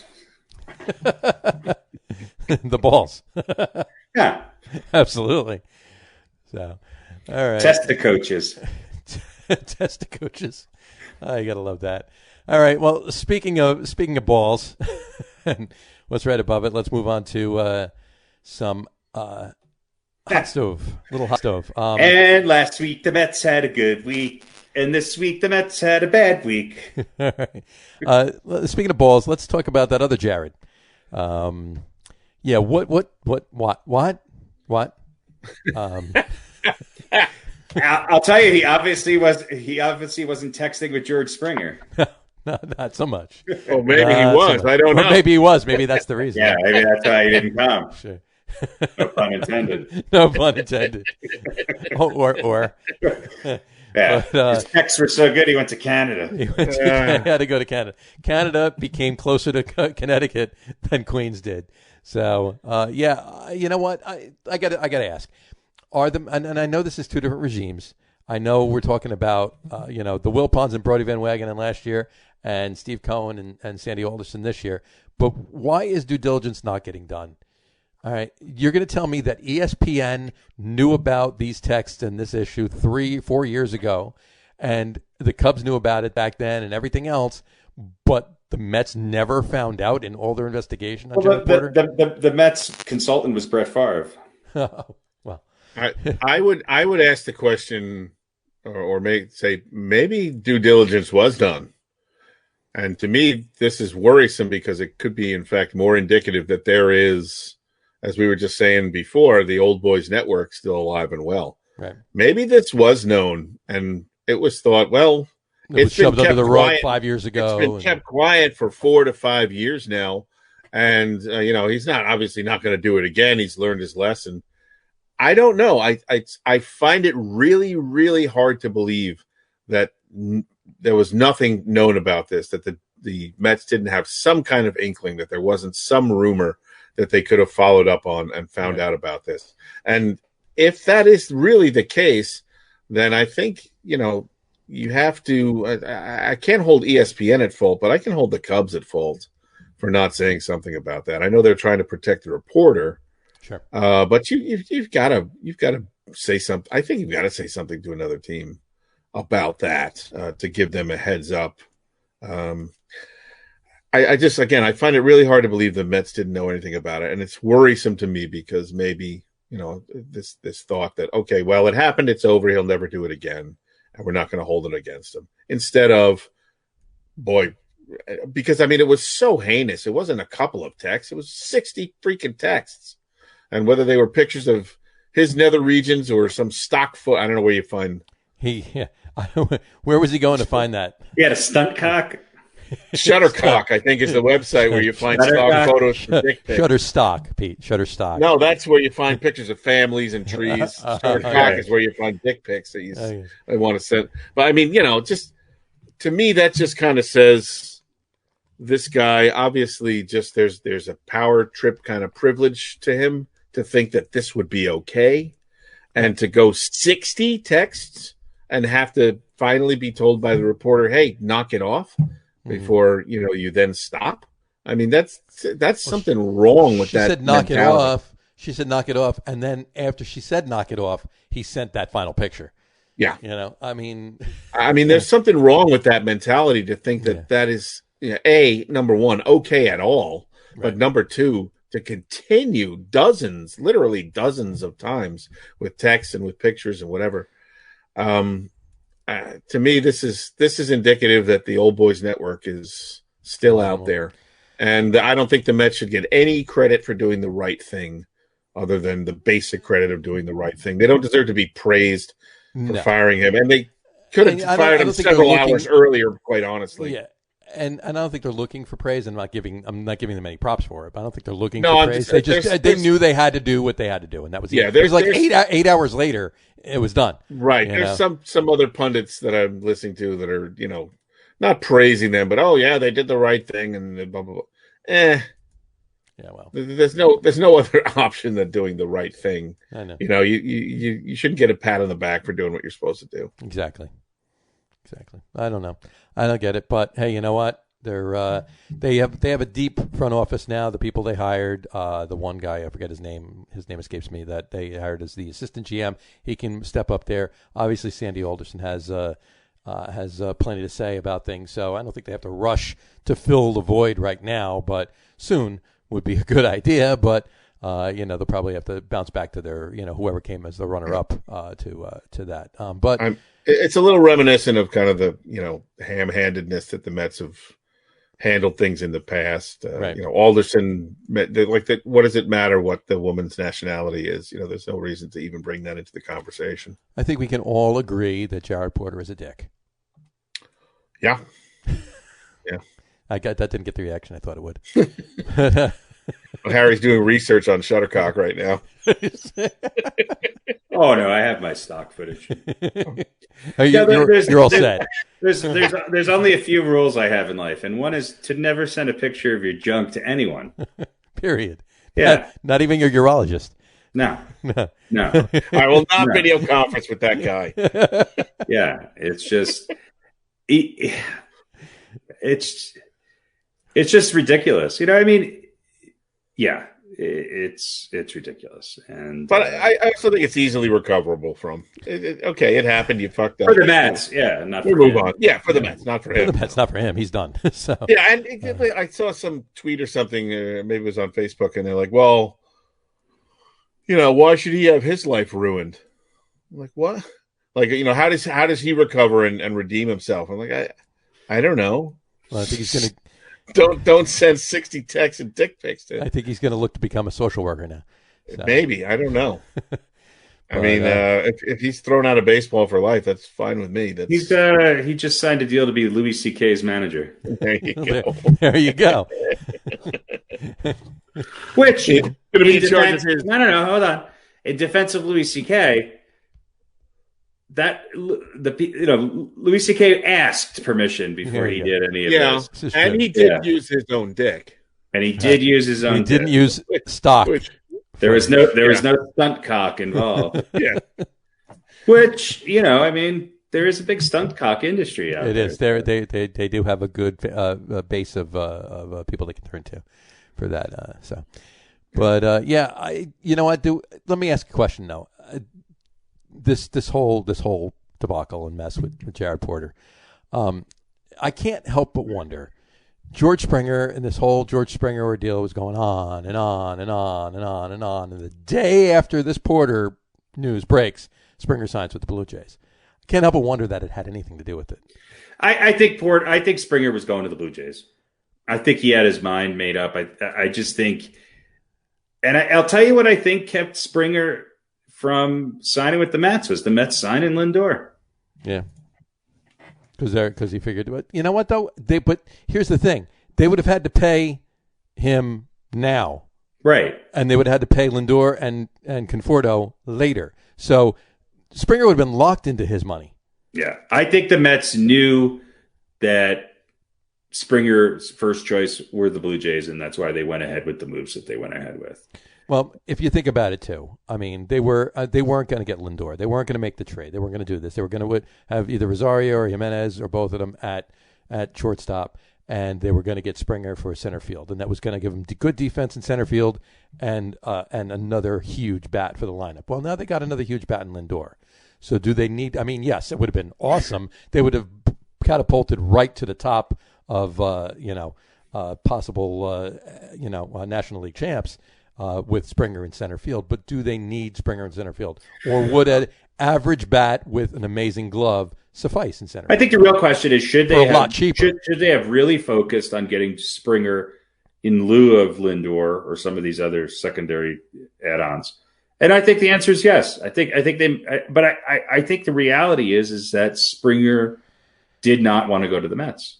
And look, long term, I think Springer made a smart move by going to an American League team, even though the DH will inevitably, be in play. Is that he's more familiar with it, right? And I think he was basically wanted to go to a team where he could A, cash in, and B, where expectations were not going to be placed on him like they would be in New York. I mean, he's coming from Houston, which is not a small market, right, but it's not New York. No. And he got paid, and he went where he wanted to go. And we'll see. I mean, the Blue Jays have a pretty decent team. Sure. And American League East this year is going to be interesting. Yeah, I mean, also if you consider the Mets, if they don't get Trevor Bauer and Lindor does not stick around after this year, then Springer would kind of be there by himself, and they would have, right. I mean, still they'd still have a pretty good pitching staff, but sure. They would still have. I mean, they would not even have Ahmed Rosario at shortstop, and I mean, yeah, the Mets have had the best offseason signings they've had maybe ever. Still, I think, without getting Springer, and I think everybody thought, okay, if they could land Springer too, this is just an incredible year of adding to their roster. But I don't think it was ever really in the cards. I think he was going. Yeah, I think he was leaning that way. Because I think if you really wanted to go to the Mets, why not just sign with him? You had the opportunity there. Yeah, just do it. I think it was too rich for them, and not that any amount really at this point. I mean, let's be realistic, is too rich for the Mets. But if they do want to stay under that luxury tax level, it's at $210 million. If they sign Springer, if they're going to make a move to try and to extend Lindor and to extend Conforto, they weren't going to have enough money. No, they would definitely be. They could do it, but they would be over the. That's why I'm saying the Mets are committed to Lindor, and I think Lindor will most likely re-sign with them. I think that's what the Mets and Lindor discussed, even though you can't say they did. But I think that was it. I think Lindor was down for being with the Mets, and the Mets said, "Okay, Springer's not making up his mind. We're going to go with Lindor." And I don't think it's a bad. I mean, obviously they're two of the top 5 players in baseball, I think. Sure. So, and we talked about Lindor and Bauer and Springer would put the Mets over, and I said, well, they could have all 3 for this season, but then you might not be able to keep all 3, and Lindor would be the odd man out because you'd have Bauer and Springer already signed to long-term contracts. Sure. So maybe this kind of opens things up for them to go after Bauer now a little bit. He should be signed by now. I mean, certainly he's shown a desire to come to the Mets. Sure. But if you can't have all 3, and I agree with you, Harry. I don't think Springer was ever particularly high on the Mets. Yeah. I mean, he would have signed if he was, I think. There is talk right now, and in the last couple of days, anyway, I've heard the Dodgers now have popped up as a threat to sign Trevor Bauer instead of the Mets. I think the Dodgers were a threat for all of these signings. They were in the they were in the LeMahieu discussions. They were talked to be in the Springer discussions. I mean, you would think they're going to land somebody. It's L.A. Right. And they obviously have the room with what's his name, probably not re-signing with them, Turner. So, yeah. Why the Yankees aren't in discussions for Bauer? That's my real question. That's your real question. Well, let's talk about that. Talk about the Yankees. Let's talk about that. Well, Gigi LeMahieu. I mean, he finally signed. I mean, good for the Yankees, but why did it take so long? I just think it was timing with the rest of baseball. I think all the teams were taking their time to see where everybody wanted to show their cards first. And I think a lot of the talk about LeMahieu at the end of the day, he just not going to give a shit. Right. The Yankees stepped up and signed him. And I'll be honest, LeMahieu showed his true colors because he took a little less money. I think the Yankees got a steal with LeMahieu. LeMahieu also, I think he wants to end his career as a Yankee. Sure. Well, he got the years. He got the little less money now. He got $50 million a year. He got the years. And look, I hope I'm probably more familiar with DJ LeMahieu than a lot of other people because I watched him for years here with the Rockies, knowing that I just thought he was one of the best hitters, if not the best hitter in baseball for the last. And we're talking about a team that had a lot of good hitters on it. When he had one down year and the Yankees were able to sign him after the Rockies let him go, it was a great signing, and he's proven to be everything and that and playing in the spotlight in New York. Which, let's face it, a lot of the Yankees' recent free agent signings over the years have not lived up. Most of them have not lived up to what it is that the Yankees are expecting out of them. And what about the other free agent signing from last week? How do you think that's going to go? I don't know. Nobody knows. But if it works out, it's a genius move. Right. We just don't know how he's going to respond. I would imagine that the Yankees have maybe did a little bit more research on the state of Corey Kluber's physical being than maybe the Mets did on Jared. You would hope. So, I mean, look, it's going back a few years, but Corey Kluber could have very well been the best pitcher in baseball for 3 or 4 years in a row. If he can be a number 2 starter or a number 3 starter for the Yankees for what they're paying him and the risk they're taking, then I think it's a good move. I think, having said that, the Yankees need another big arm. They need to make a move to sign another top pitcher, or else they have no shot this year. Right. And speaking of signing another top pitcher, they had the opportunity to sign Luis Castillo, but apparently the Reds wanted way too much. And they wanted Gleyber Torres. Is Gleyber Torres untouchable? Well, how old is Castillo? He's a young arm. What is he? 24 years old. He's not old, no. Yeah. No. Gleyber Torres could wind up being, the best Yankee to come out of this recent crop of, farm, homegrown talent, let's call it. Sure. I think Torres should be playing second base. I don't think he's a natural shortstop, and I don't think he's a great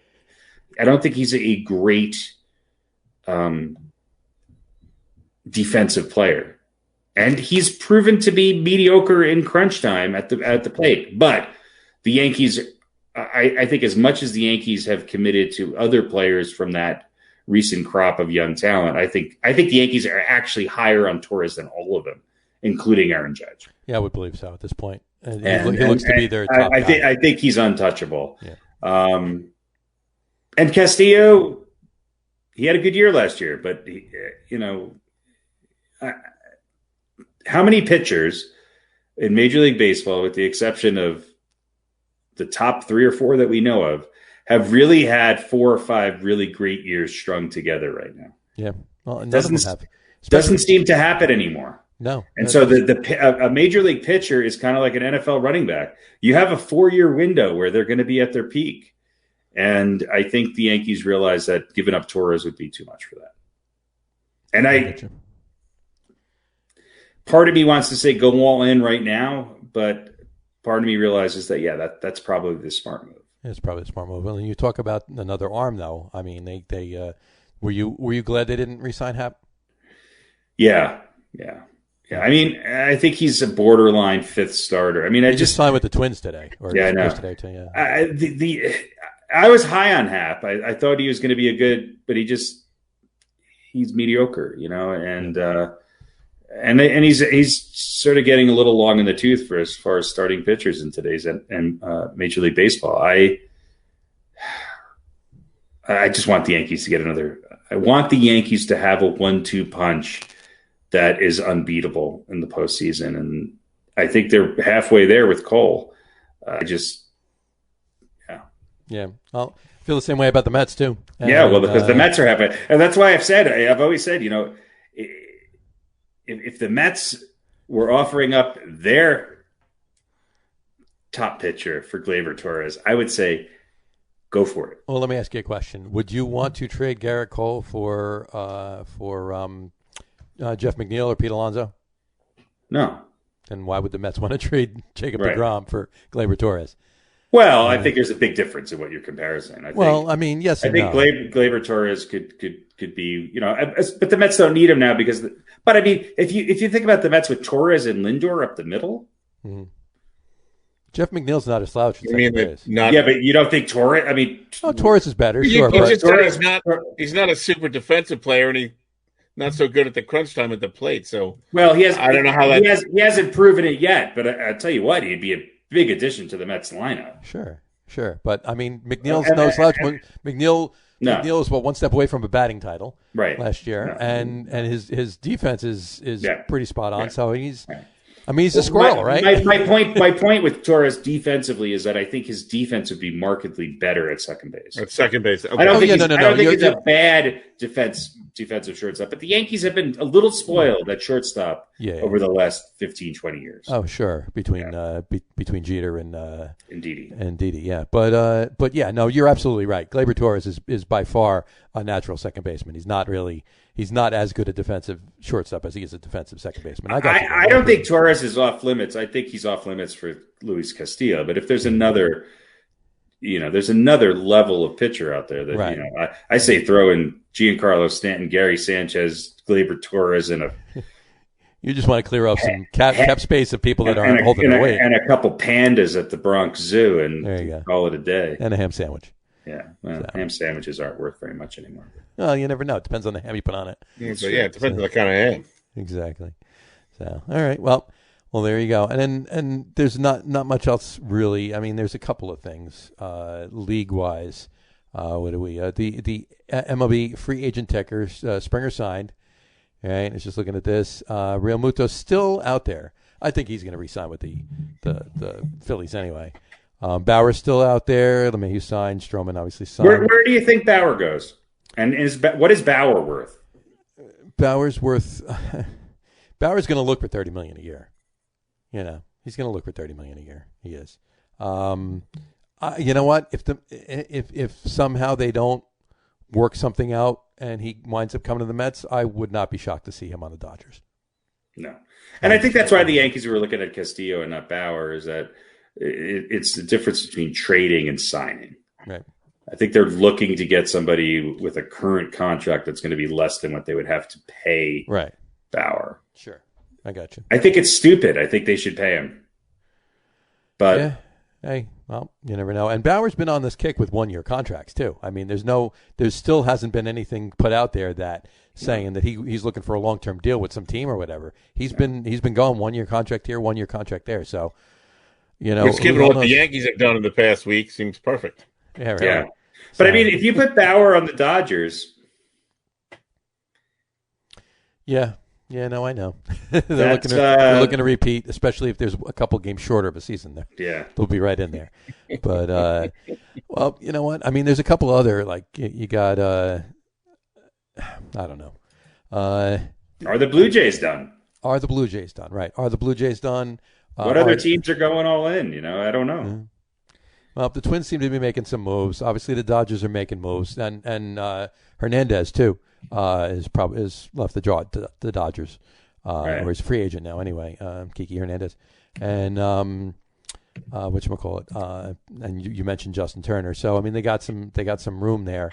But hey, you know what? There's a lot of teams that not maybe necessarily going all in, but they're making moves. So, and I think what we've seen over the last week or so is the beginning of everything else just going to kind of fall into place now. I think what we were saying, what happened a couple of years ago, where some people didn't even sign at the start of spring training. I don't think that's going to happen this year. I think you'll see in the next 3.5 weeks, everything will get shored up. There might be 1 or 2 names out there still, but everything else will be pretty much wrapped up at that point. It just depends on will the Yankees find another arm? Will the Mets find a center fielder, or they make do with Nimmo in center. I mean, the name Jackie Bradley Jr. is still floating out there too. And I think the biggest. I think they could even pick up Hernandez, free agent from the Dodgers, because he's been like a utility man, but he's played a lot of center field, and he would work. I'm not too worried about. I think whoever signs Bauer is going to dictate a lot of what goes on this year. Because look, I don't rule out the Blue Jays. I think the Blue Jays are in on this right now, and I think the Blue Jays, the Angels, the Mets would probably have to move some things around to get Bauer. Yeah. But it doesn't sound like the Yankees are in the hunt for Bauer, and I just don't understand it. Yeah, and the Blue Jays got a lot more attractive for anybody with bringing in Springer. Yeah. There's a couple other arms too. I mean, Odorizzi's still out there. Wainwright's available. Tanaka's still out there, right? And the Yankees might re-sign Tanaka. I think they're waiting to see what else they get. And I wouldn't be upset with that, because I like Tanaka. I just don't like Tanaka. He was their ace for years. And right. I also think the biggest thing that the biggest question mark with the Yankees rotation is Luis Severino. They're going to have what's his name back from his suspension last year, who was looking great. Severino is really going to. I think if he can come back mid-season. You're talking about Herman? Yeah, Herman with a G. Yeah. German. Yeah. Domingo German. Then their lineup looks okay, and if Tanaka's your fifth guy, fourth or fifth guy, I'm okay with that. But they still need somebody else at the top. Yeah. Well, we will see what they do. We will see what the rest of the league does. It's getting interesting now. We're about 3.5 weeks out from pitchers and catchers, maybe 4 weeks out from pitchers and catchers. So who knows if they do indeed go? What year is it? I heard it's 2021. Yeah, exactly. Well, according to what was it last week? According to you're right. March. Yeah, everything's a go for everything on time. So we will see what happens. All right, let's move on to a little NBA talk. 147, 135. Cleveland wins. 147, 135. So they won by 12 points. Did they? Did Harden score any more than 10 points? Let's see. Hang on, I got the breakdown here. This is a double overtime game, by the way. Double overtime it went, huh? Double overtime. So Kevin Durant had 38 in 50 minutes. Yeah. Kyrie Irving had 37 in 48 minutes. James Harden had 21 points in 50 minutes. So from about I think we checked in at the 7-minute mark in the third quarter, and Harden had 10 points. Although he was a -5 and Kyrie was a -7 overall for the evening. He also Harden had 10 rebounds and 12 assists too. Yeah. So Kyrie had. It wasn't Kyrie saying it's time to go. 2 rebounds and 3 assists. How did Kyrie get cleared to play? Number 2, and Kyrie had 37. But it's. I'm a little slow on the news today, but didn't I see something with Kyrie's giving an interview saying it's time to move on? No, move on from. It was time to move on from his talking about his respite. Things that he didn't want to talk about. Basically. It was time to move on from talking about things he didn't want to talk about. He needed. He said. I heard last night. He said something. Yesterday, he said something about. It comes at a point in time where there are things bigger than basketball, and you need to focus on those. And he just needed to step away, and now he's back, and this is what he wants to do, and he's here, and blah blah blah blah blah. So that's what he said yesterday. So, So he took his vacation and now he's back. The only person who was a plus in the plus minus on the starting 5 of the Nets was Durant. Yeah. Harden was a -5.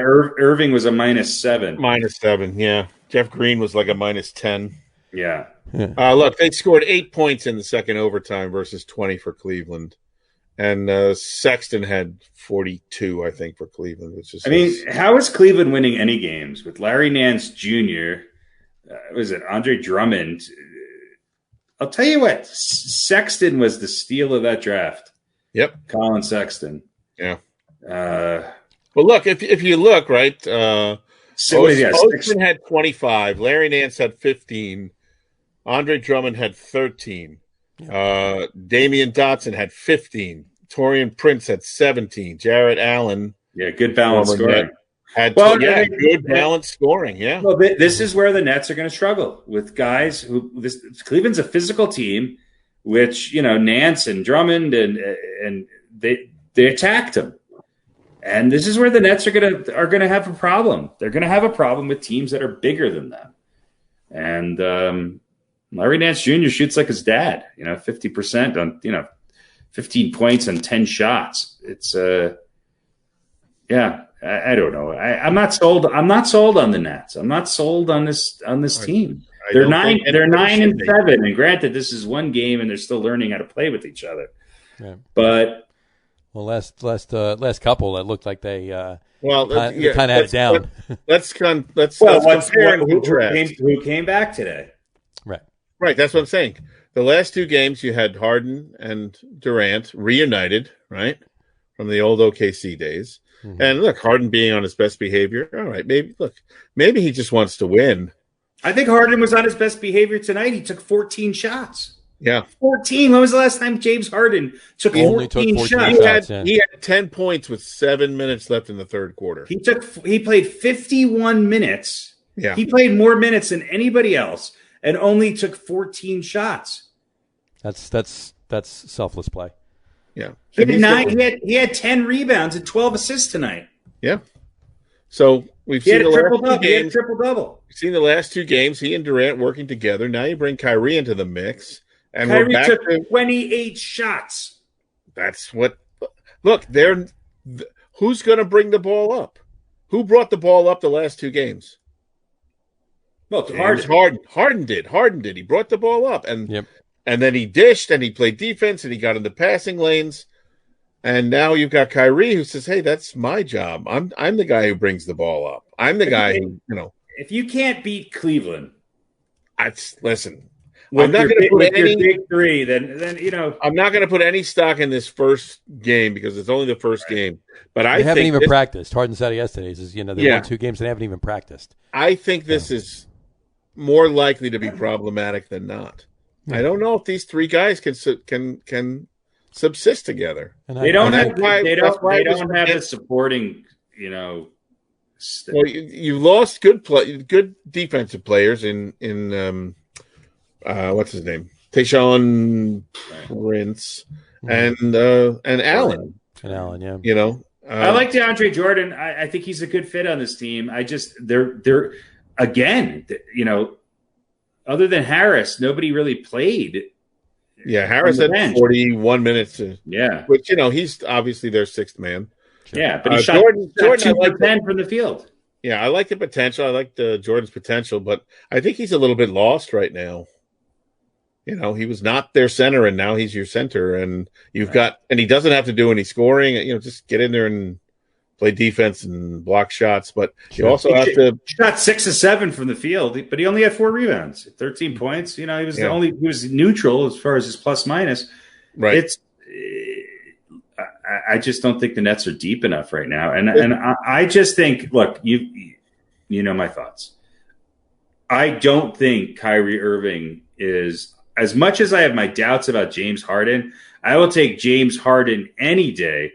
I think Kyrie Irving is a much more talented J.R. Smith.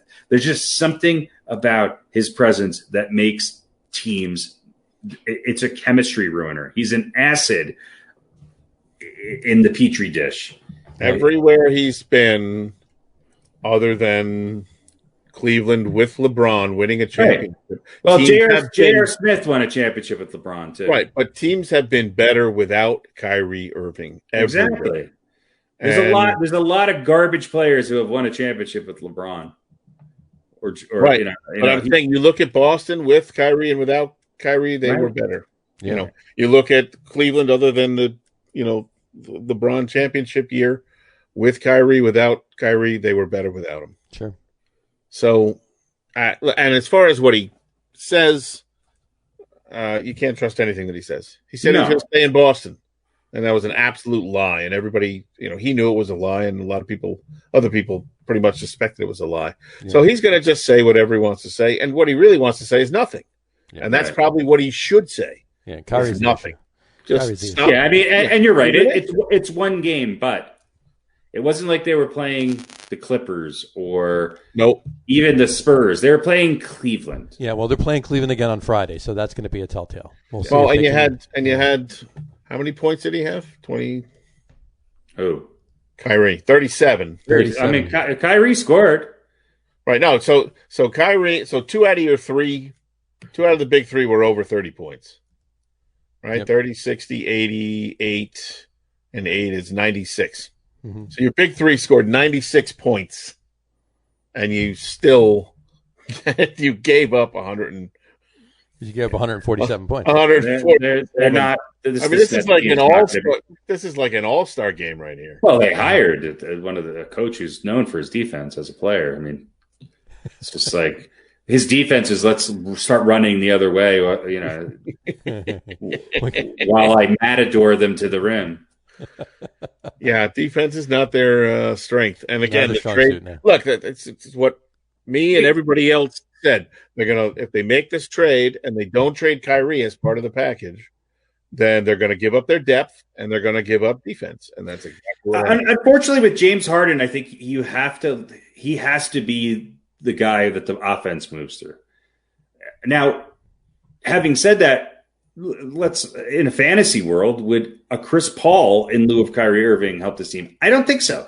I don't think James Harden and a traditional point guard can work. I'm not saying Kyrie's a traditional point guard. Kyrie and James Harden are the same type of player.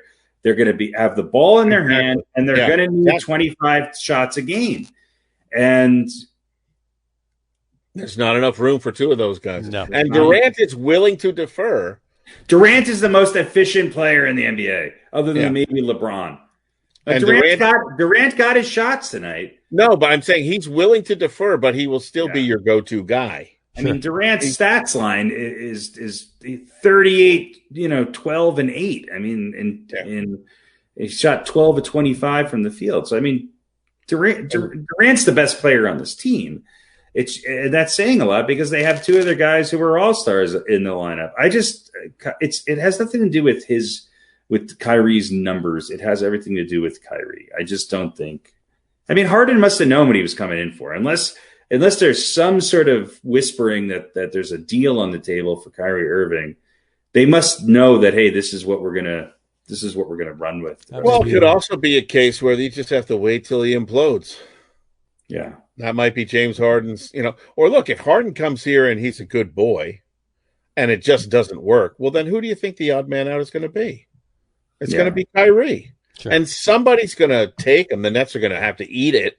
Right, because Harden has two more years on his contract, right? Right, and somebody's going to take Kyrie because of his talent. They're going to go, maybe we can fix him. He hasn't burned every bridge yet. No. You know where he'll wind up? Across the fucking river. Well, maybe. But I mean, he's going to be, and look, Harden is no choir boy. Look what he did in Houston. No. Right? Harden's. I mean, this Nets locker room is a weird place. It's a very weird place. I don't know anybody amongst my Nets fans friends, which is half a dozen or so that I have any contact with regularly, who think that Durant and Irving is a better combination than Harden and Durant. No, Harden and Durant are the better combination. Harden and Durant's a way better combination. Yeah, of course. So Kyrie's going to end up being the bad guy. He'll either implode and quit or get moved or whatever. Who knows? Just as long as he doesn't go across the river, though. No. And speaking of, I think it's perfect for the Knicks. The Knicks, fuck you. The Knicks have been really good. Well, here's the thing: I don't think the Knicks have any head cases right now. No, that's I think why the Knicks have one. finally cleared out. Now, and there's been a lot of talks in trade blocks about some of these guys being traded. And I don't want that. I kind of like this Knicks team. I want them to be able to have a decent year and maybe attract a superstar like Kyrie. Here. I'm just thrilled that you cursed at me. I'll take any other player that I hate not Kyrie Irving. He's my least. The sad thing for Nets and the Nets fans is that if this goes on for too long, this could be. We got 72 games this season, I think. 60. How do you let Cleveland score 147 points? This could end up wasting, the better part or most of a year, in which you have James Harden and you have Durant, who looks like he's being back to Kevin Durant 100%. Sure. And you could end up wasting a lot of that because of this. I mean, Durant could wind up winning the Comeback Player of the Year and the MVP. Well, you know what? Maybe Kyrie Irving needs another break in another week, for like 3 weeks. I he hope comes back for a week and they lose a game, and then he goes on another break for another 3 weeks. And I hope he gets his act together. The guy's incredibly talented, but he's a pariah. Yeah, and that's nobody else's fault but his own. This is true. Well, as far as the Knicks go, I mean, they went on a 5-game losing streak, and then they won the last 2 games. So I listen. I agree. I agree with Harry. I mean, they're the Knicks, so they're not my team, but I like what's going on right there right now. I think it's working, and I think they're doing exactly what they need to do, which they're playing good defense. They're playing good defense. They're young. They're energetic. Yeah. I think they have the right coach for now. Maybe not the guy who's going to take them into the playoffs, but they are building something, and I think they are going to be an attractive spot for free agents. And I also think the Knicks have enough talent that they can trade. Look, I wouldn't mind seeing a Victor Oladipo. Like I'm sort of hoping Oladipo goes to the Nuggets, but I think the Knicks could land a Kyle Lowry or an Oladipo combination to team up, but they got to keep Randall. They've got to keep Peyton. I'm okay if Barrett goes, to be honest with you. But, they got Knox. They got Noel's and others. And they got 2 good centers right now in the Knicks. Noel's on the people might pick him up. They got Quickly's a good young player. They've got options. Makings of a good team. They need that one. They only need one player to take them from a team that's going to struggle to get to 500 to a team who might be 6th or 7th in the East and be able to maybe challenge for a playoff win. And that's a lot considering where the Knicks have been. But again, if they're what, a game under 500 now, or are they at 500? 7 and 8? Yeah.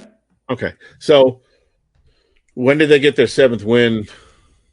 Oh, last year. Yeah, of course. Yeah. How many games in were they? They're way ahead. 30 or 40, I think, last year. And they're doing, and Thibodeau's doing something that I had my reservations that he could do. He's getting a team to play defensively in a league that is very hard to get anybody to do. Right. Now, they beat Orlando 91-84. That's Knicks basketball. That's Tom Thibodeau basketball.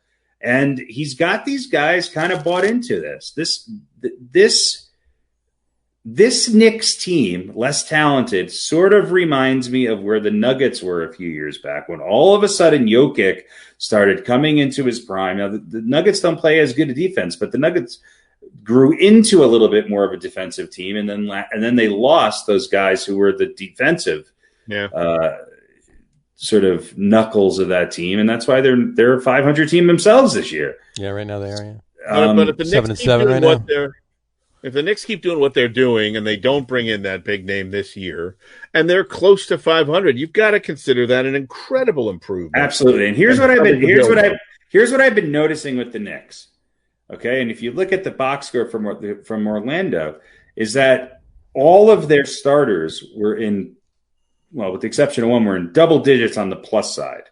Right. And everybody else who came in off the bench was a negative, 2, 6, 9, 8, and 13. So their starters are performing really well against the other team's starters. They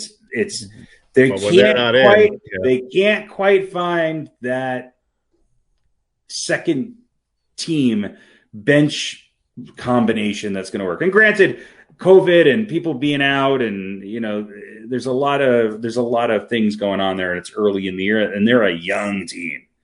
Yeah, They embarrassed the hell out of Boston though on Sunday. I mean, it was that talk about defense. That was a crazy game. I mean, many steals and they shot well, and they're pretty shot great. Yeah, they at time at times they get sloppy. They get back to the old Knicks, but when they move the ball and they keep, and that's where Peyton comes in. Okay. That's why he's starting, and that's why he was a plus 20 against Orlando, even though he only scored 12 points and only had 4 assists, is because their turnovers go down. They're much more efficient with him on the court as opposed to Quickly. And again, we might be turning the corner where come next year with the free agency, somebody might be willing to sign with the Knicks, or the Knicks might be able to package people up. I think there's a lot of players on teams this year. I think you're going to see a flurry of trades. And I think you're going to see guys who you thought would not leave teams this year. Yeah. It's very true. It's very possible. And, there's definitely going to be some moves. That's for sure. But hopefully some of them will, for Knicks fans out there, will come to the Knicks. And they're like Pete said, they're 7-8. How long did it take them to get to 7 wins last year, or the year before? So they've been horrible, and they're not, and they're playing good fundamental. They've already got they would have won the NFC East right now. They would have absolutely won the NFC East, hands down. Please, even if they lost the next game, they won it. That's right. So, exactly. So, but yeah, I mean the cream of the East right now. I mean, it's obviously the number 1 and 2 right now with the Sixers and the Bucks. Sixers look good. Sixers look good. Bucks look decent too. I mean, they whatchamacallit, they played they lost to the Nets Monday night by 2 points. But I think you're going to see the Raptors. What's his? Forget. Raptors are 5-9 right now. Yeah, they're. I think you're going to see one of two things. I think you're going to see them make a move for somebody big, or they're going to start the wheel and deal. You're going to start. They're going to blow it up. Gotcha. No, we will see. We will see how that happens. It's been an interesting few weeks at the beginning of the basketball season here, and it is 60 games, right? That are playing this year. There's 60. Yeah. So we'll see how they go. And NHL wise, just to throw that in there, what do we got? I mean, the Rangers, 3 games so far. They're 1-2. They got shut out by the Islanders. They shut out the Islanders, and then they lost 4-3 to the Devils yesterday. They look good, then they don't. Then they look good, then they don't. Yesterday was a decent game against the Devils. How many games in? It's into the season. Are we now? It's 3 games in. 3 games into the season for most teams. You got like the and it's everybody's playing the local teams. And the Islanders played the Rangers twice. Obviously, they split them, and then they beat the Bruins on Monday night.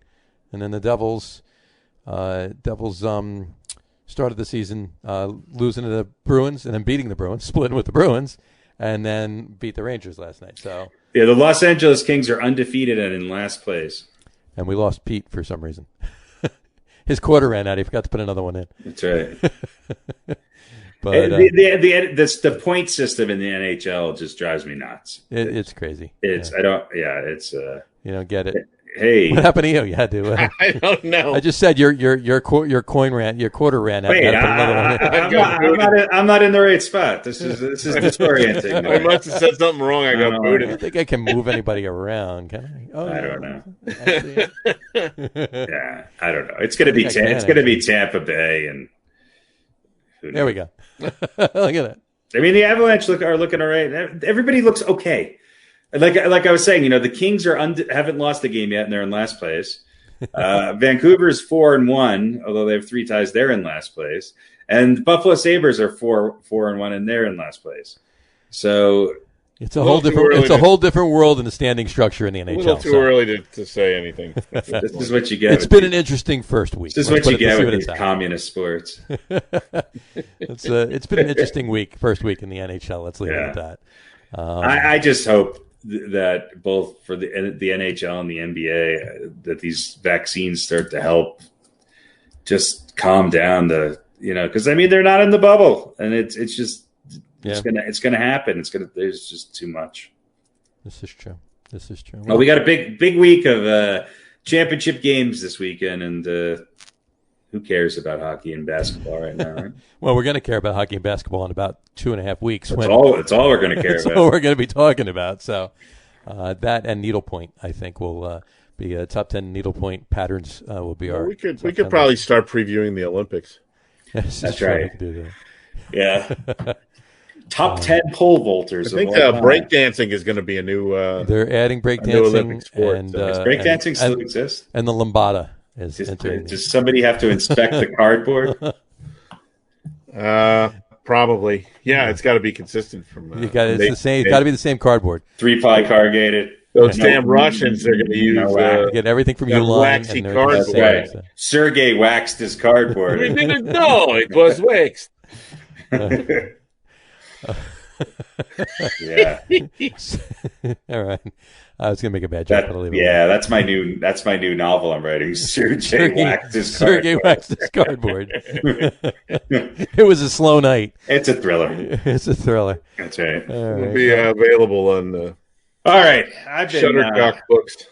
Exactly. I've got to go. Well, we want to thank. We should wrap up the show anyway. So we want to thank everybody for watching, and for those of you listening to the audio podcast, thanks for listening. Don't forget to visit our website www.logaroom.com. That's LAGERROM.com. And please remember, like us and follow us on all of our social media: Facebook, Twitter, Instagram, and our YouTube channel. All of them are at the Logger Room. Remember, we go live with the video podcast on both Facebook and YouTube every Wednesday at 7. Tonight was an exception. We started late tonight. And for those of you that want to just listen to the audio podcast, you can do so on Apple Podcasts, Spotify, TuneIn, and Stitcher. And if you haven't done so already, please subscribe to one or more of those feeds, and you will never miss a show. Again, thanks for following along with us. Have a great weekend. Watch the championship games on Sunday. Should be interesting. And we'll see how that shakes out. And we'll start talking Super Bowl next week. All right. Have a great weekend, folks. Take care. We'll talk to you soon. Take care. Peace.